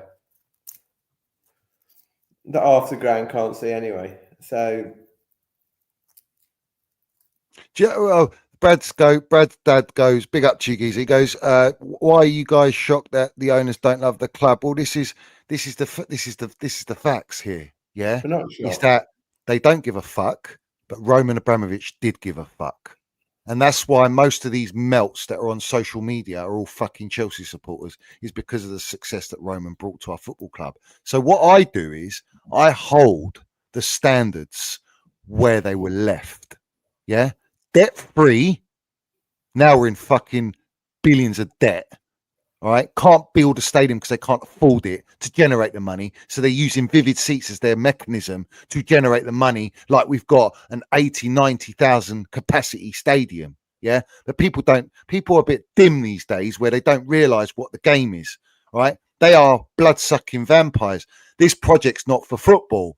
And we watch football and we love football and we love our football club. So if I'm not getting any fucking enjoyment and seeing a team actually built to compete and win trophies, which is what the game's all about, then what are we going to do here? Sit and hold our dicks, hold our ball bags, and just let it just tickle along? If that's the case, everyone can go and watch every other person, bruv. Because every other person, no one talks about this, the ticketing system or a supporter's point of perspective of how difficult it is to get tickets and how to get in and out of the stadium and what they're doing and conning season ticket holders and mistreating them. They took the 10% discount from the megastore away from season ticket holders. No one talks about that, but yet they're giving 10% discounts to fucking Benson and Nini, yeah, to give out to their supporters because that's what they care about, the commercial value. Let's have it fucking right, bruv. What we doing here?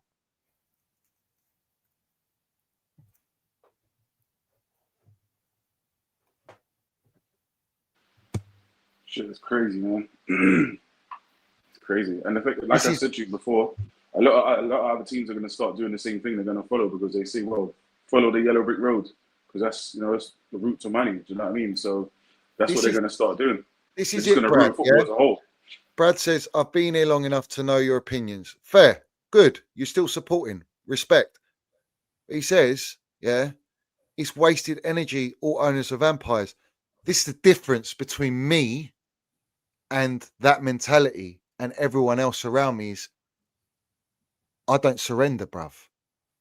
I keep fighting. And the reality is, as small as my numbers are, they throw a fucking heavy Mike Tyson knockout punch. And the proof's in the pudding.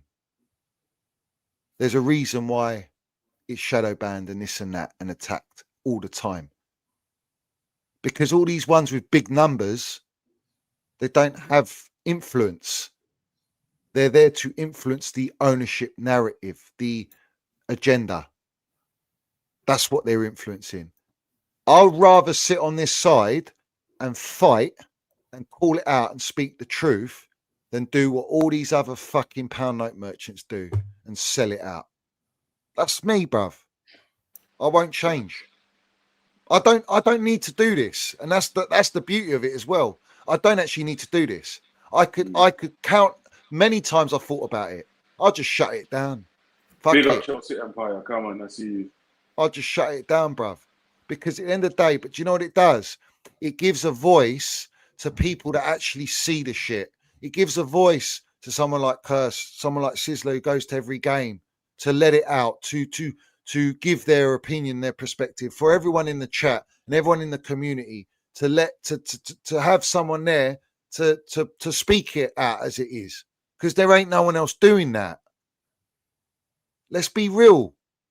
And it's not just Chelsea fan base. Look at the United lot, the state of them. Look at the Arsenal lot.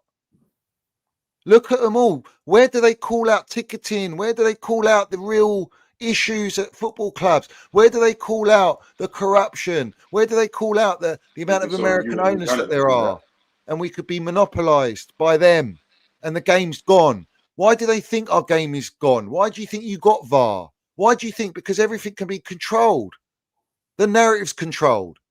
The game's controlled now. It's not the beautiful game no more. It really ain't. Honestly, it really isn't, bruv. And that's Facts Alpha. I'm giving everyone a platform for your voice. That's why I do it. Because I love my Chelsea. I can't go to my Chelsea, yeah. And that's why it's personal with me against the owners on another level as well. But the reality is, everyone in here I got a top class community here, bruv. Yeah, true community. People that might not even be in the chat that watch, bruv. Do you know what I mean? And that has way more value than anything else, because that's what life's about, isn't it? People being together, you know, everyone on the same fucking journey. You know, we're all going through this. Sizzla's going to games, experiencing it for the last 3 years under BlueCo, traveling home, away, Europe, bruv, witnessing dross, toxicity, supporters fighting each other, fucking carnage, bruv. Still here, bruv. Still going, still landing it. Do you know what I mean? Yeah, and look, Johnny, I think what I'll say is, on behalf of all the people who listen out and are part of this community, even as small as it will be, your name is etched in Chelsea football history, mate. You're part of it, as we all are. But don't ever underestimate some of the conversations you've brought to the forefront on your platform. Will be a part of history. Some of the terminology that you brought to the game lives with us now and is widespread spoken. So don't ever lose faith, because there's a huge army of people who support what you're doing, mate. And I mean facts. And don't forget, you've got people in the chat that don't support Chelsea, but they're hearing what's being said, and it will be coming to their club soon, and then they will realise and backtrack and be like, "Wow, this is what Johnny was talking about at Chelsea. Now it's happening to my club." You know what I mean? So just give it time, let it marinate. I agree, and I appreciate everyone. I appreciate everyone. Do you know what I mean? And this is the thing. It's happening at all other clubs. United is a prime example. Prime example, bruv. You know, Arsenal, all PR, social, focused. Everything's pantomime. Everything's glossed up, because they're hiding all of the true agenda behind the scenes. Arsenal, for example, yeah, these owners that they got, they don't need to sack Lego Head. They don't care if they win a Premier League or not. They're bankrolling the same amount of money, playing Champions League every year, getting their sponsorship deals, their stadiums raking it in, their merchandise. They got AFTV in their pocket. They got all the other platforms. Do you understand? Like, so if they change Lego Head and sack him, to the ownership, it's a risk, because right now they're comfortable. They're at a level. They're just happy to be in the top 4, and that's what these owners are going to do to us. As long as we're in Champions League and feeding that false, that fake dream, it's the hope that kills you. That every year we're going to go again. We're going to go again. Always next season. Always next season. Next Netflix series, isn't it? Series, exactly. Yeah. This is it, bruv. This is where we are. And I think, as much as our ownership are groundbreaking in some of the things they're doing, being a supporter of Arsenal and United, from what I hear, ticketing and things like that, it's worse. It's like having to go to a certain amount of games, or you get your season ticket taken off you, and all of that. We haven't got that yet at our place. And not be, with all these digital tickets, some of the clubs they can't even transfer tickets between each other and that. One thing Curse brought up on a last stream we done, yeah. What are these owners doing? Is he there? Are you talking to me? Yeah. What was the one thing you brought up that they're doing? We've mentioned it countless times. This ownership. Trendsetters. There you go. Yeah, 100%, man. That's what I'm saying. They're setting the trend, and that's why I said to all the people in the chat who don't support Chelsea, when it starts happening to your club, you will know why. Because these are the trendsetters, and it will trickle down onto everybody else. They'll wake up and be like, "Bro, hold on a minute. They're making money. Like, as long as we can just do this and that, and as long as we're generating money, forget the football side of things. It's about us making money. It's whatever they're pocketing. That's what that matters. They don't care about the fans or anything like that. They don't care." And all of this, if you think about it as well, right? What we don't think about is what our owners have done is turned our team into a youth team, right before our faces, and we just normalise that. The whole Premier League now it will become and is becoming a youth league, because as soon as a player gets to 25 or above, they have no sell-on value. They have no. So more. This is where we're trendsetters, where more and more clubs are just buying younger players. You're seeing all this like 15-year-olds coming on, all of that. Within a few years' time, you will be over the hill by the time you're 25. Your career's done. And do you know why? Do you know why they're doing that as well? Because of this PSR. It's killing the game. Yeah. You got a club like Newcastle, the richest club in Europe, in European football, and they can't go out and blow it. They don't generate enough revenue because it's all based upon what you generate revenue-wise at your football club, and they're not big enough and they're not worldwide renowned enough, right? The other side to this is, apart from the ticketing, which Vivid Seats sells tickets for Liverpool, they get a cut. United get a cut. You know, it doesn't just happen at Chelsea. Vivid Seats is across all Premier League clubs and all sports and all concerts. They're monopolising the market, all right? You've got that mechanics. You've got the mechanics of players now who are not joining for loyalty or heritage or because of an idol or of truly challenging and winning things, right? They've come because they're getting a long contract, their career's safe. Anyone can get injured at any time and have a career-ending injury. It happened many times with many players.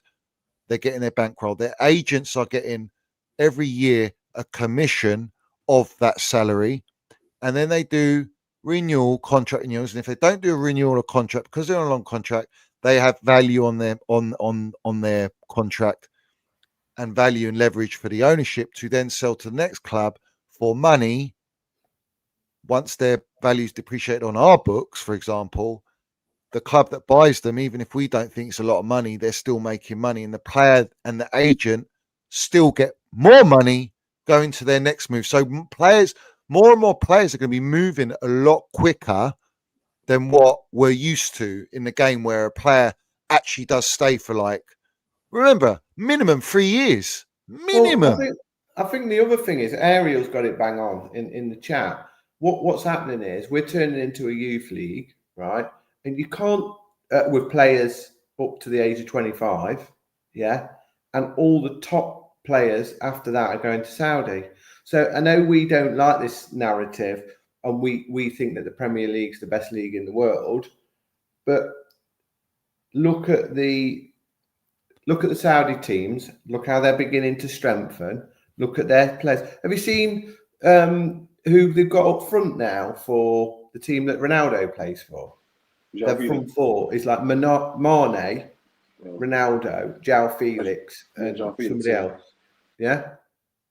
And all right, we think, they're over the hill, they're old. That's because we've been sold this narrative, but that 25 is now old in our league. So the Premier League is going to become a youth league because the owners realise that players before the age of 25 are cheaper to employ, have more residual sell-on value, and therefore their wage bill reduces over time. Chelsea's wage bill has reduced over time since the Roman days, and will continue to reduce. That's why they want Sterling and Chilwell off the books. So effectively, we've got a smaller cost base, we increase revenue, more profit, right? And the true, if you think about the Premier League 20 years ago, you got players coming at 29, 30 from Italy, from all these, you got your Ibrahimoviches, you've got all these players, even, smaller clubs were getting ex-World Club players who were coming. Chelsea's been a great example of teams, of players coming at the end of their career, George Weahs and all of these players that have helped build our club. We've had loads of them, haven't we? Right through over the last 15, 20 years. That ain't happening anymore. All of them players are going to Saudi, The Saudi League's starting to grow. They're getting big squads. And to go back to the Club World Cup, Al Hilal had their moment this year. They beat City, didn't they? They turned City over. So It's facts. What's going to happen is the owners of the football of the Premier League are thinking, why do we need to spend all this money on 25 to 35-year-olds, which is the pinnacle of football ability? Let's create a narrative that 15 to 25 is actually the best. Yeah. We'll get people on a lot lower wages, and we'll find them when they're cheap. They're cheap. We can sell them on to Saudi if we need. Yeah, and they're not. How many signings this transfer window have the big clubs made of players over 25 that pay big money to? There's a few, but not many. Maybe Eze's one of them. Arsenal have said, right, we're willing to go there. But he's only 26, isn't he? That's a great, do you know what, Sis? That's a fucking great point about let's create the narrative that the prime years and the top years of a player now is between 16 years old. 15 now is max. Yeah. That like and 25. All the way. And also look at it like this way. Like, look at these players now. If I say these players to you now, you're going to think there's a lot of narrative. Mount, Rashford, all players like that. They're actually coming into their prime now. Whereas the narrative's like they're done, they're finished. Yeah. Do you know what I mean? That's Rashford could have a beautiful career. Could he? What is he? 27, 28, 29? He could have a. Think about John Terry and Frank Lampard. They played to Chelsea till Terry played till he was 37. Lampard 34, 35. Yeah. And what's you know what this is doing? This is lowering the level of quality of. Of course it is, but we're being sold that it's the top league, it's the best. And it isn't at all. No, it isn't, because the top league is, throughout history, you start off, you get good when you're young, often you come through, you get to 25, 26, 27, and then you get your big move, your free 4-year deal, that take you from 27 to 31. You get your big money, your big signings, Name me a Premier League club that's done that this window. The only one I can think of is maybe Eze, but Eze's only just at that 26, And credit to Gyökeres is 26, Eze's 27, I think. He's 27. Yeah, Eze's 27. Yeah, so effectively Arsenal are going for it a bit, aren't they? Do you know what I mean? Yeah. But have United done it? No. City? No. Liverpool? No. The only person Liverpool got was from our academy, that Rio guy. But they've signed that Wirtz for a lot of money. He's dead young. Oh, you're talking about older players? Yeah. I know. I'm talking about. So we haven't signed anybody. So all the top clubs now, the ones who are spending the money, they are not buying anybody of any elite level, and we've got money and therefore we're being sold this dream that 15 to 25 is the elite level of football. And do you know what they're also doing with that? What are they bringing in as well to manage them? Young, up and coming managers, because no proven elite manager is going to look at that and go, "What are we doing here? Where's my men?" A bunch of kids. Yeah. Right. Facts. So then already the inexperience is going to shine through. But the point where everyone's getting conned is how many of the players that we've bought are actually staying long enough to develop with each other to be this super youth team? No, they ain't. Right. They ain't. So they're selling a dream. Spurs didn't sign Payne, have they? They've got him on loan from Bayern Munich. Just Fred, just to let you know, they haven't bought Payne. So what do you think is going in the direction of where? So like you got the under 18 squads and so forth. They probably look at it and be like, all right, cool. So if you're saying 15 to 25 is the years to watch out for, what they'll do is then it's less money. Most of that stuff's played on YouTube anyway. Do you know what I mean? So they could just pump it out on YouTube and then just be looking at it like, well, this guy's elite. From the age of 15 to 18, he's been balling out. So we'll pay big money for him. They'll just look at someone who's just hitting it at 21 and be like, he's a bit of a late bloomer, so he can go for less, but it's more money. But they'll ship them off to Saudi. So The Premier League's just going to be basically up to 25 years old. You're watching a young boy to young man sport, and then everything else is going to be shipped off over there because Saudi can afford all that stuff. It's not a problem to them. Their money's endless. And who does business with Saudi out of all the owners in football? Who's the one linked to Saudi's Tout Bowley? Yeah. It's like this, right? You know, when you look at Palmer now, yeah, to me, I've been watching football all my life, right? Palmer still looks like a youth player to me. He's unreal, don't get me wrong, but sometimes he still looks like a young player. But yet, we've got this narrative that he's like this, he's at the pinnacle of his career. What is he, 23? And do you know what, Sis and Curse? Based upon what you said, Sizzla, yeah, these players are playing so much football at a young age, at a top level, a high demanding level. Yeah. What happens to them? They get burnt out younger.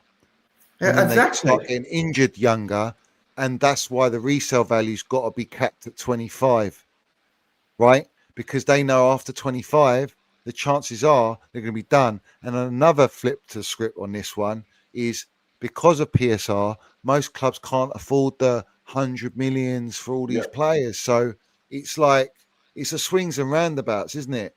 Where PSR's killed football.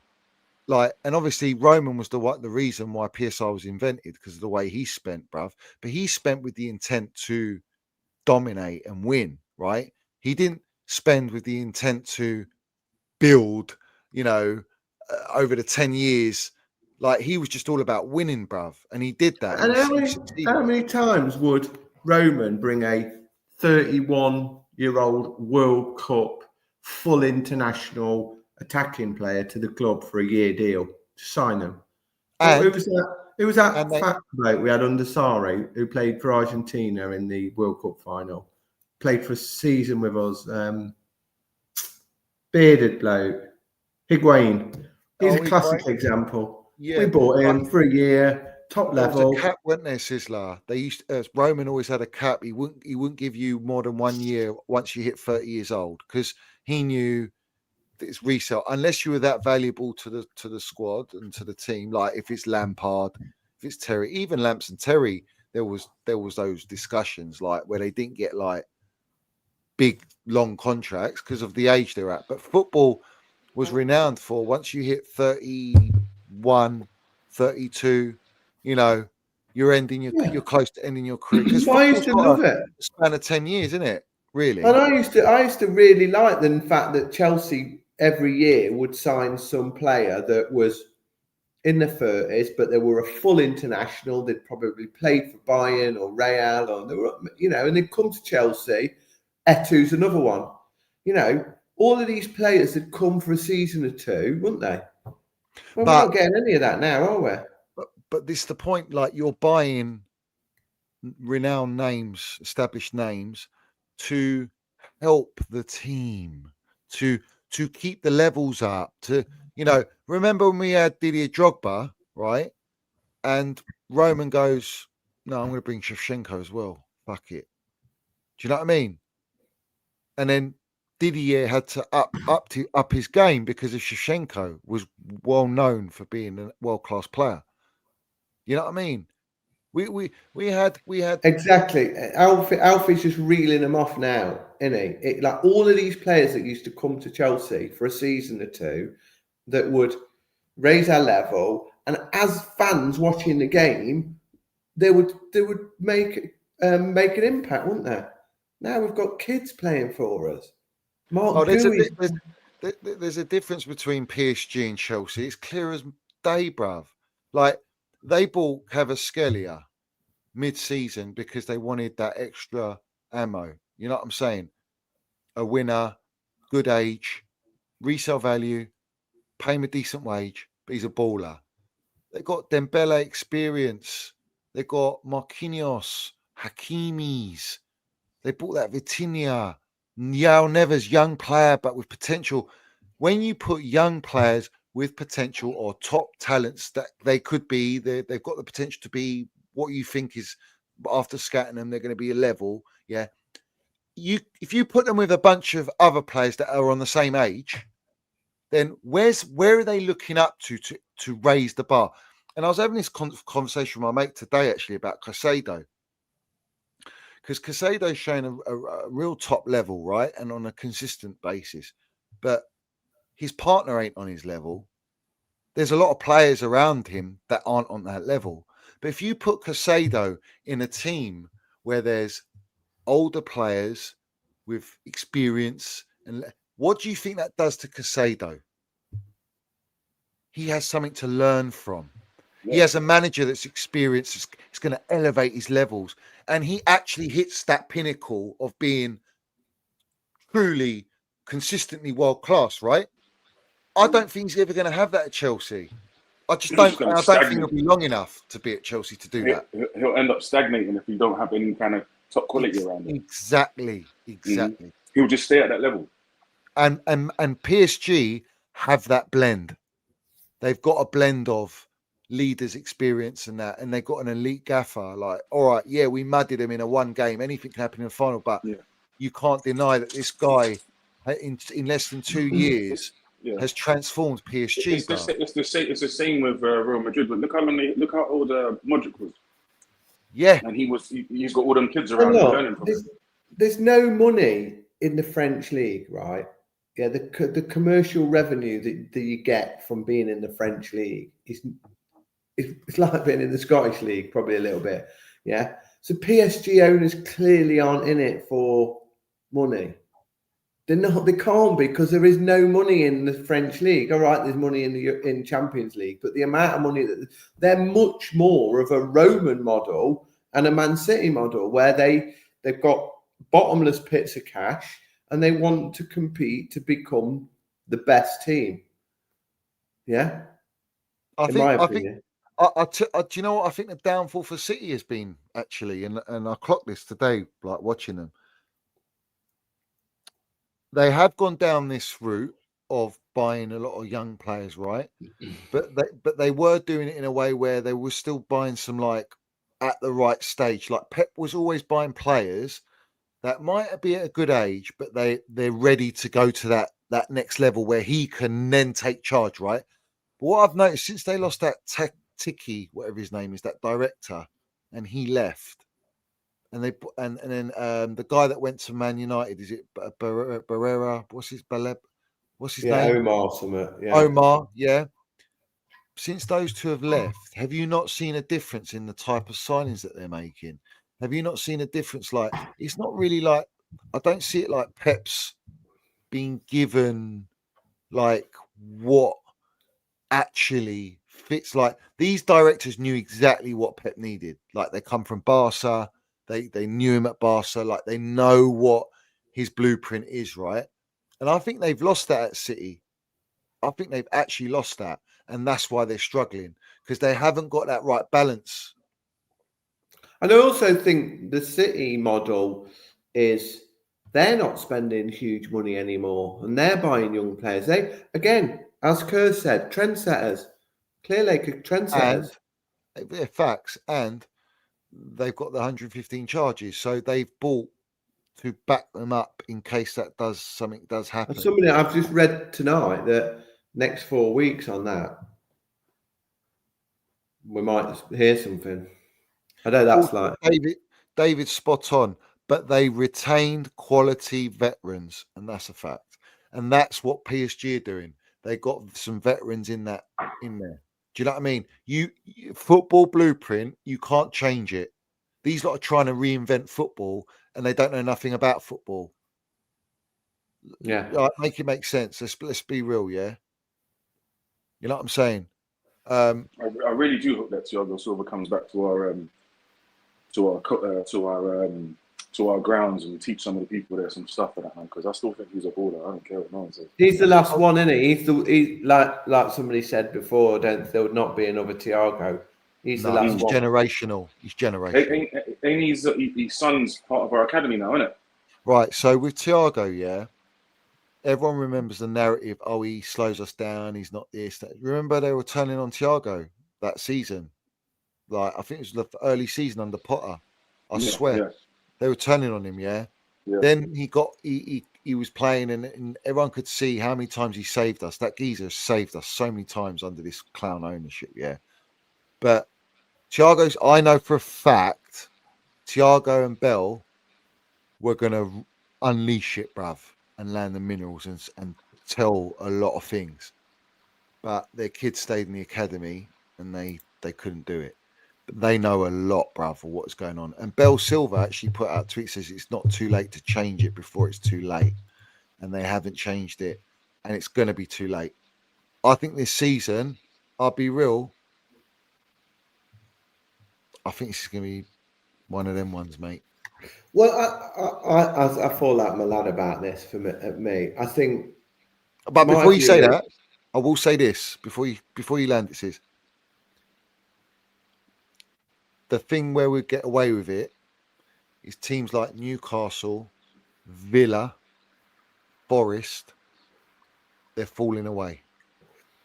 Yeah, and I think that's where we get away with it. But in terms of like getting top 4, but in terms of challenging, forget it, bruv. It ain't happening. Well, yeah, and this is what I say. I mean, look at it from a positive point of view. So I'll try and be positive for a minute on it. We're a year on.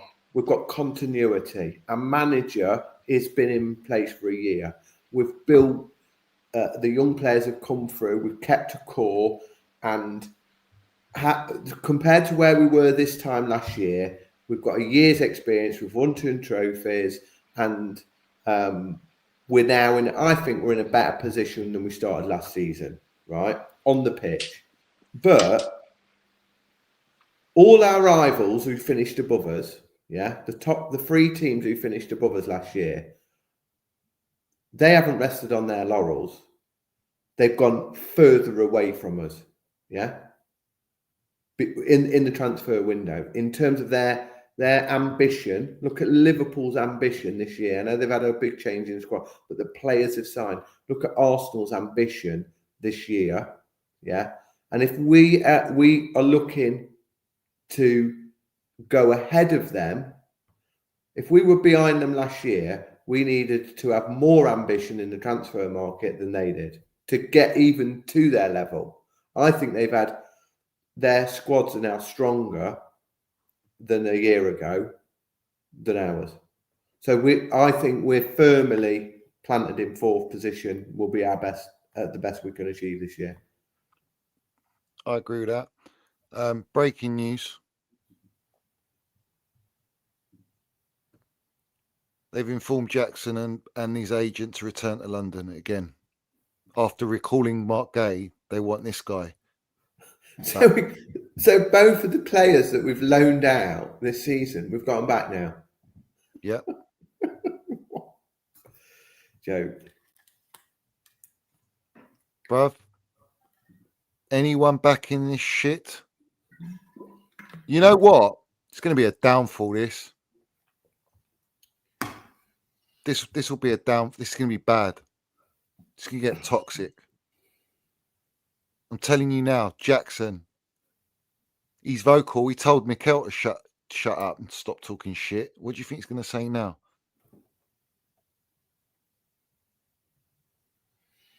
Bruv, they want to sell him unless somewhere we're going to sell him to Newcastle or Villa tomorrow. That's what somebody's put in the chat. Which maybe. Do you think we can get a deal done like that in the next what we got? 12. We haven't got 24 hours, have we? No, we ain't got 24 hours. No. Well, 15 odd hours to get a big money deal done. I can't see it. Maybe Villa haven't got the money. No. Villa are in PSR shit. Newcastle have just signed that massive blow. Have you seen him? Yeah, they've. So I don't see where he's going. Maybe loan with option to buy, but I don't see it. Bro, I'm done. Honestly, I'm done with this shit, man. I want the transfer window to end so there's no more fucking... Me too. And false hope. We can get back into, just watching the football. We'll have a break and then what we got, Brentford away, and then we're straight into Europe, innit, after that? Yeah, we got Bayern, then Man United, innit? Bayern away, and then Man United. away. What's crazy is that if we do end up keeping Jackson, for instance, and Delap isn't back before December, we're down to one striker again with just Pedro, because Jackson will be off to AFCON. So, and can you register Delap and Pedro? Well, you won't register Delap, will you? And then he's not registered for Champions League. yeah. No. And it's funny because the last two group games go right into the end of January, don't they? Oh, this is a shambles, mate. Long day, right? Shambles, bro. Tomorrow I'm going to stream from about probably 3 o'clock. I'm going to start. I'll probably do two shows, maybe. I don't know. I don't even know, bro. See what happens. But I know I'm going to lose my shit tomorrow. It's going to go right up to the fucking wire, innit? And then you've got all the what's the name narrative, what they called, sheets, deal sheets. Yeah. Deal sheets. They'll pad that out for another 3 hours, won't they? Oh shit! I need to go for the super minerals. I haven't even fucking seen them. Hold on. Big up to United Vlogs. I met the geezer, lovely guy. He says Kepa Cup final refused to be subbed player power. Yeah, that was shocking. The fact he got away with that. If I was Aspilicueta, because he was captain at that point, he should have fucking taken him off, bruv. I could never understand that. Big up with Dominic. He says, I'm late to the party. Have we called off Jackson deal and recalled Mark Gay too? What was the point of calling off Jackson? Because they want more money. They think they can get more money. Do you know what'd be funny? If they don't actually get to sell him, and then he's got to come back when they were calling everyone's bluff to see if they'll hand the money in. Or they've been offered a financial deal for Jackson, which is why they're forcing the loan to be cancelled, which I wouldn't put past them, bro. Big up Chelsea Empires, gifted 5 Minerals FC Ultra membership. Salute to you. Where have you been, my geezer? Where is he on X, bruv? Is he still cancelled on X? Well, where you been up, bruv? Still cancelled on there. Big up to you, my geezer. He says, big up to you, boys. The Gen Zs are controlling the narrative and are extremely effective. Most of them were either 5 years old or in daddy's nutsack when Roman took over our club. Without Roman, they are irrelevant. Facts. He also says Cursor needs to open his own channel. We need more Johnny Minerals to be heard.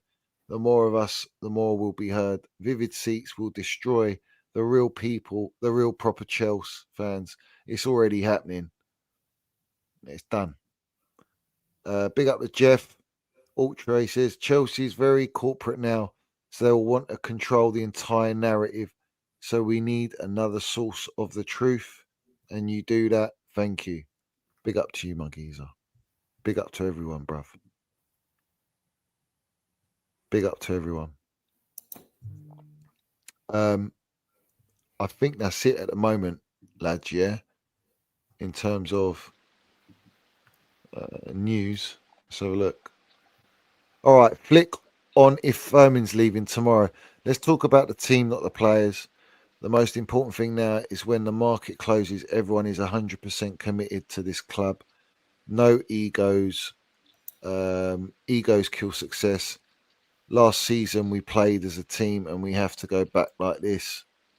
This Fermin Lopez, he really doesn't want to leave. From what I hear, he just doesn't want to leave Barca. And I think this is all bullshit. That's good. I love this player. I think he's a superstar in the making. Matt Law's going to Matt Law said that Jackson's going to he intends to travel to Senegal because the buying deal's been called off. He's got for international duty. I'm guessing so. Yeah. So he's not going back to Chelsea. No. Oh no, he must be. How can he do a medical if he's going to Senegal, bruv? He ain't getting sold. Bruv, this is the problem they got. They can't sell, bruv. They actually can't sell these players, which is why we can't go in the market now. They've spent, check this, they've spent 95 million on Garnacho and Kittens. They've spent 90 million on Delap and Pedro. Right? And what have we really sold? That's where the problem lies. They've actually probably got a profit of 10 million out of that. Right? Well, you can't buy nothing 10 million. So Jackson is the final piece, bruv. He's the final, if you can get 40, 50 million and a Tyreek George, if you get 20 million for Tyreek George, you get Sterling off the books and you can sell Jackson, then you can go in for one more player. And that player, they're trying to get Fermin Lopez, which I'm all for it because I think he's an absolute baller, bruv. Yeah. But I don't think that's too much to get done before transfer deadline day.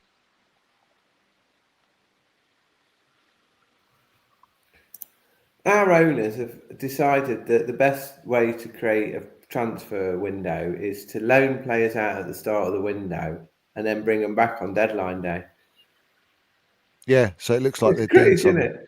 We've got rid of a player at the start of the window, Mark Guiu, and then deadline day we brought him back. He's still our player. He's played like 4 minutes something for Sunderland, hasn't he? It's fucking crazy. And you know what? A lot of these players are going to get sick of this shit. And they're going to speak to other players and agents and club owners. And the business is not going to be so easy. Like that Harder kid rejecting us to rather go RB Leipzig tells you everything you need to know. I thought we were the most attractive club for young players. Now, I don't think it's just us, though, is it, Johnny? All the clubs are doing it. So the players have got apathy towards the clubs, and the clubs have got but do you know what it is? These owners are doing it so publicly, like they're so worried about their image that they keep making up stories after story after story, and everything's all out in the open all the time, right? But you look at other clubs like Man United, you don't get, as for a big club like them, you just don't get that constant transfer. They might get linked to loads of players, but you don't get like the usual journalists. Like our journalists we hear, all they report is Chelsea, right? Matt Law. Yeah, but don't be under any illusion. Social media is an echo chamber. So you hear back what you're into. I can imagine the Man U spaces are bigger than ours in terms of transfers and shit and all sorts what's going on. So it's because you're not tuned into it in your feed, is it? So I get told by my mate who's a United season ticket holder, and he goes, they're not fucking bringing up Baleba, they're not Donnarumma. What's going on?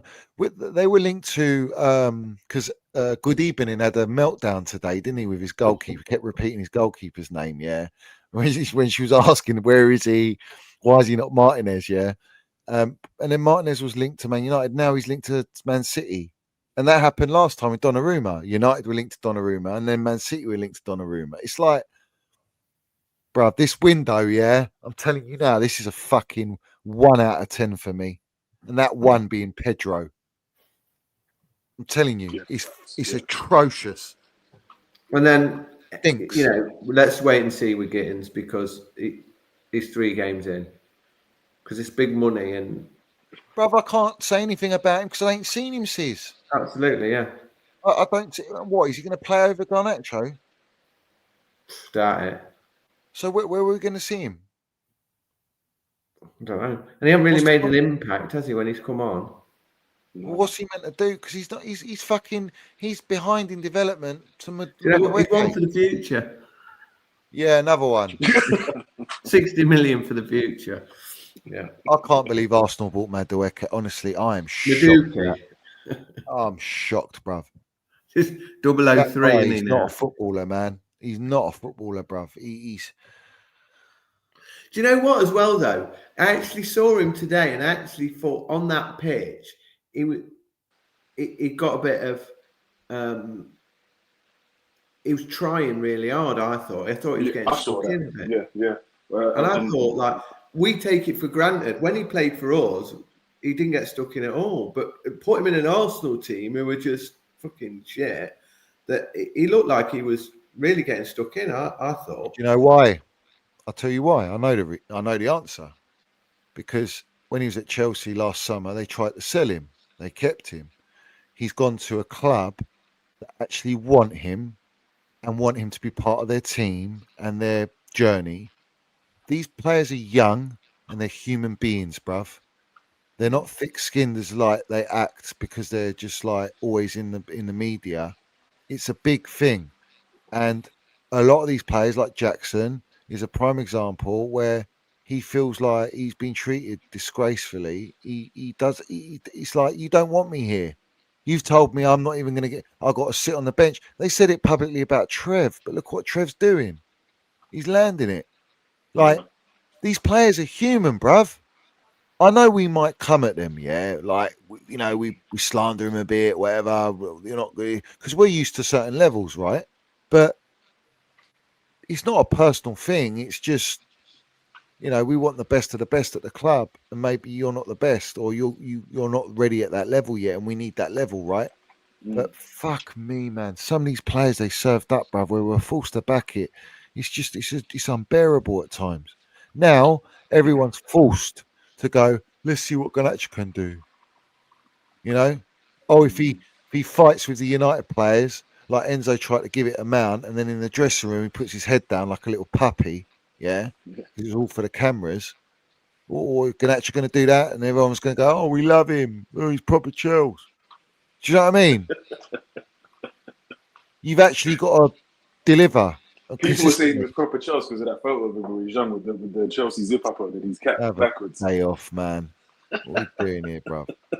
That's ridiculous. So, yeah, it's crazy. One of my boys, he's an Arsenal supporter, and he actually said that Martinelli is lucky that Saka's not playing because Madueke will take his spot. Yeah. Well, Eze will now, but yeah. But look at Saka, what we were talking about before. He's burnt out, bruv. He's getting injured more and more. Yeah. I'm worried about Cole Palmer, man. I'll be real. Yeah, like I said, in the last stream that we was on, you called it and said in his second season, he was playing with an injury because he wouldn't take no shots. Yeah, and they were hiding it. Do you remember? They were hiding it. They weren't saying nothing. Caught up to him. And then they reported it. Enzo Fernandez come out and let the beans out, didn't he? And everyone was calling me bullshitter and this and that. Yeah. Bruv, they were giving him injections because he's over reliant on Cole. And it's not going to be long till Cole goes, I've had enough of this shit. And another thing you got to be worried about is, and I've seen a pattern, a lot of these players, it's like they're just playing for their own, like for someone to come in for them ultimately. Like, it's like we are a feeder club. That's how I feel we are. We're not keeping these players long enough. We're not letting them grow together. We're not letting the chemistry build. We're not having stability. Every transfer window is in and out, in and out, in and out. You can't, especially with young players, doesn't work, bruv. Sorry, it won't work.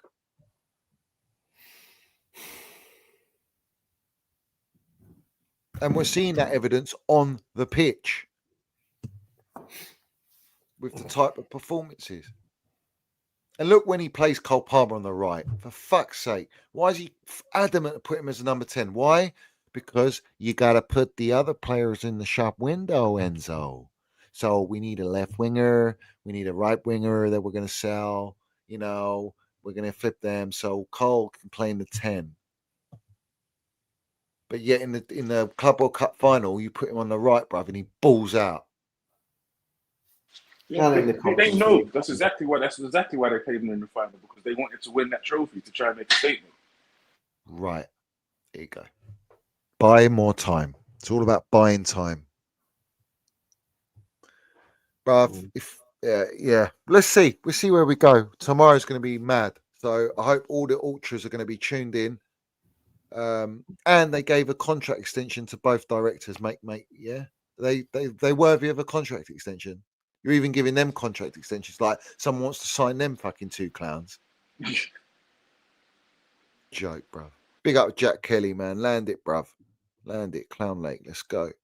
But listen, big up, gents. This is a mammoth of a stream. Bit long, but it was necessary. Yeah. Respect for your time. Big up to all the ultras in the chat. Just get them likes up because they're absolutely disgraceful. It's an insult to the Minerals landing tonight. Big up to Curse, big up to Sizz. We'll see you on the next one, yeah? Yeah, of course, man. I'll try and fit one in next week, even though we've got international break, but maybe there'll be something we can talk about, yeah? Yeah, TT. He's back, isn't he? Yeah. We'll have one about TT, maybe. Good shout. Yeah. Cool. All right, well, give us a shout, Johnny. I will. Cheers, up to everyone. Good as always, mate. Insightful. Big up everyone in the chat, man. Come on. Yeah. Long live Chelsea Old Boys. Yeah, definitely. Long live our Chelsea Old Boys. No surrender mentality. You know the deal. Love Chelsea, hate BlueCo. And just keep landing it, ultras, bruv. Everywhere. Social media, the lot. Land it on them all, bruv. Up the Chelsea, up Minerals FC. Let's have it right, bruv.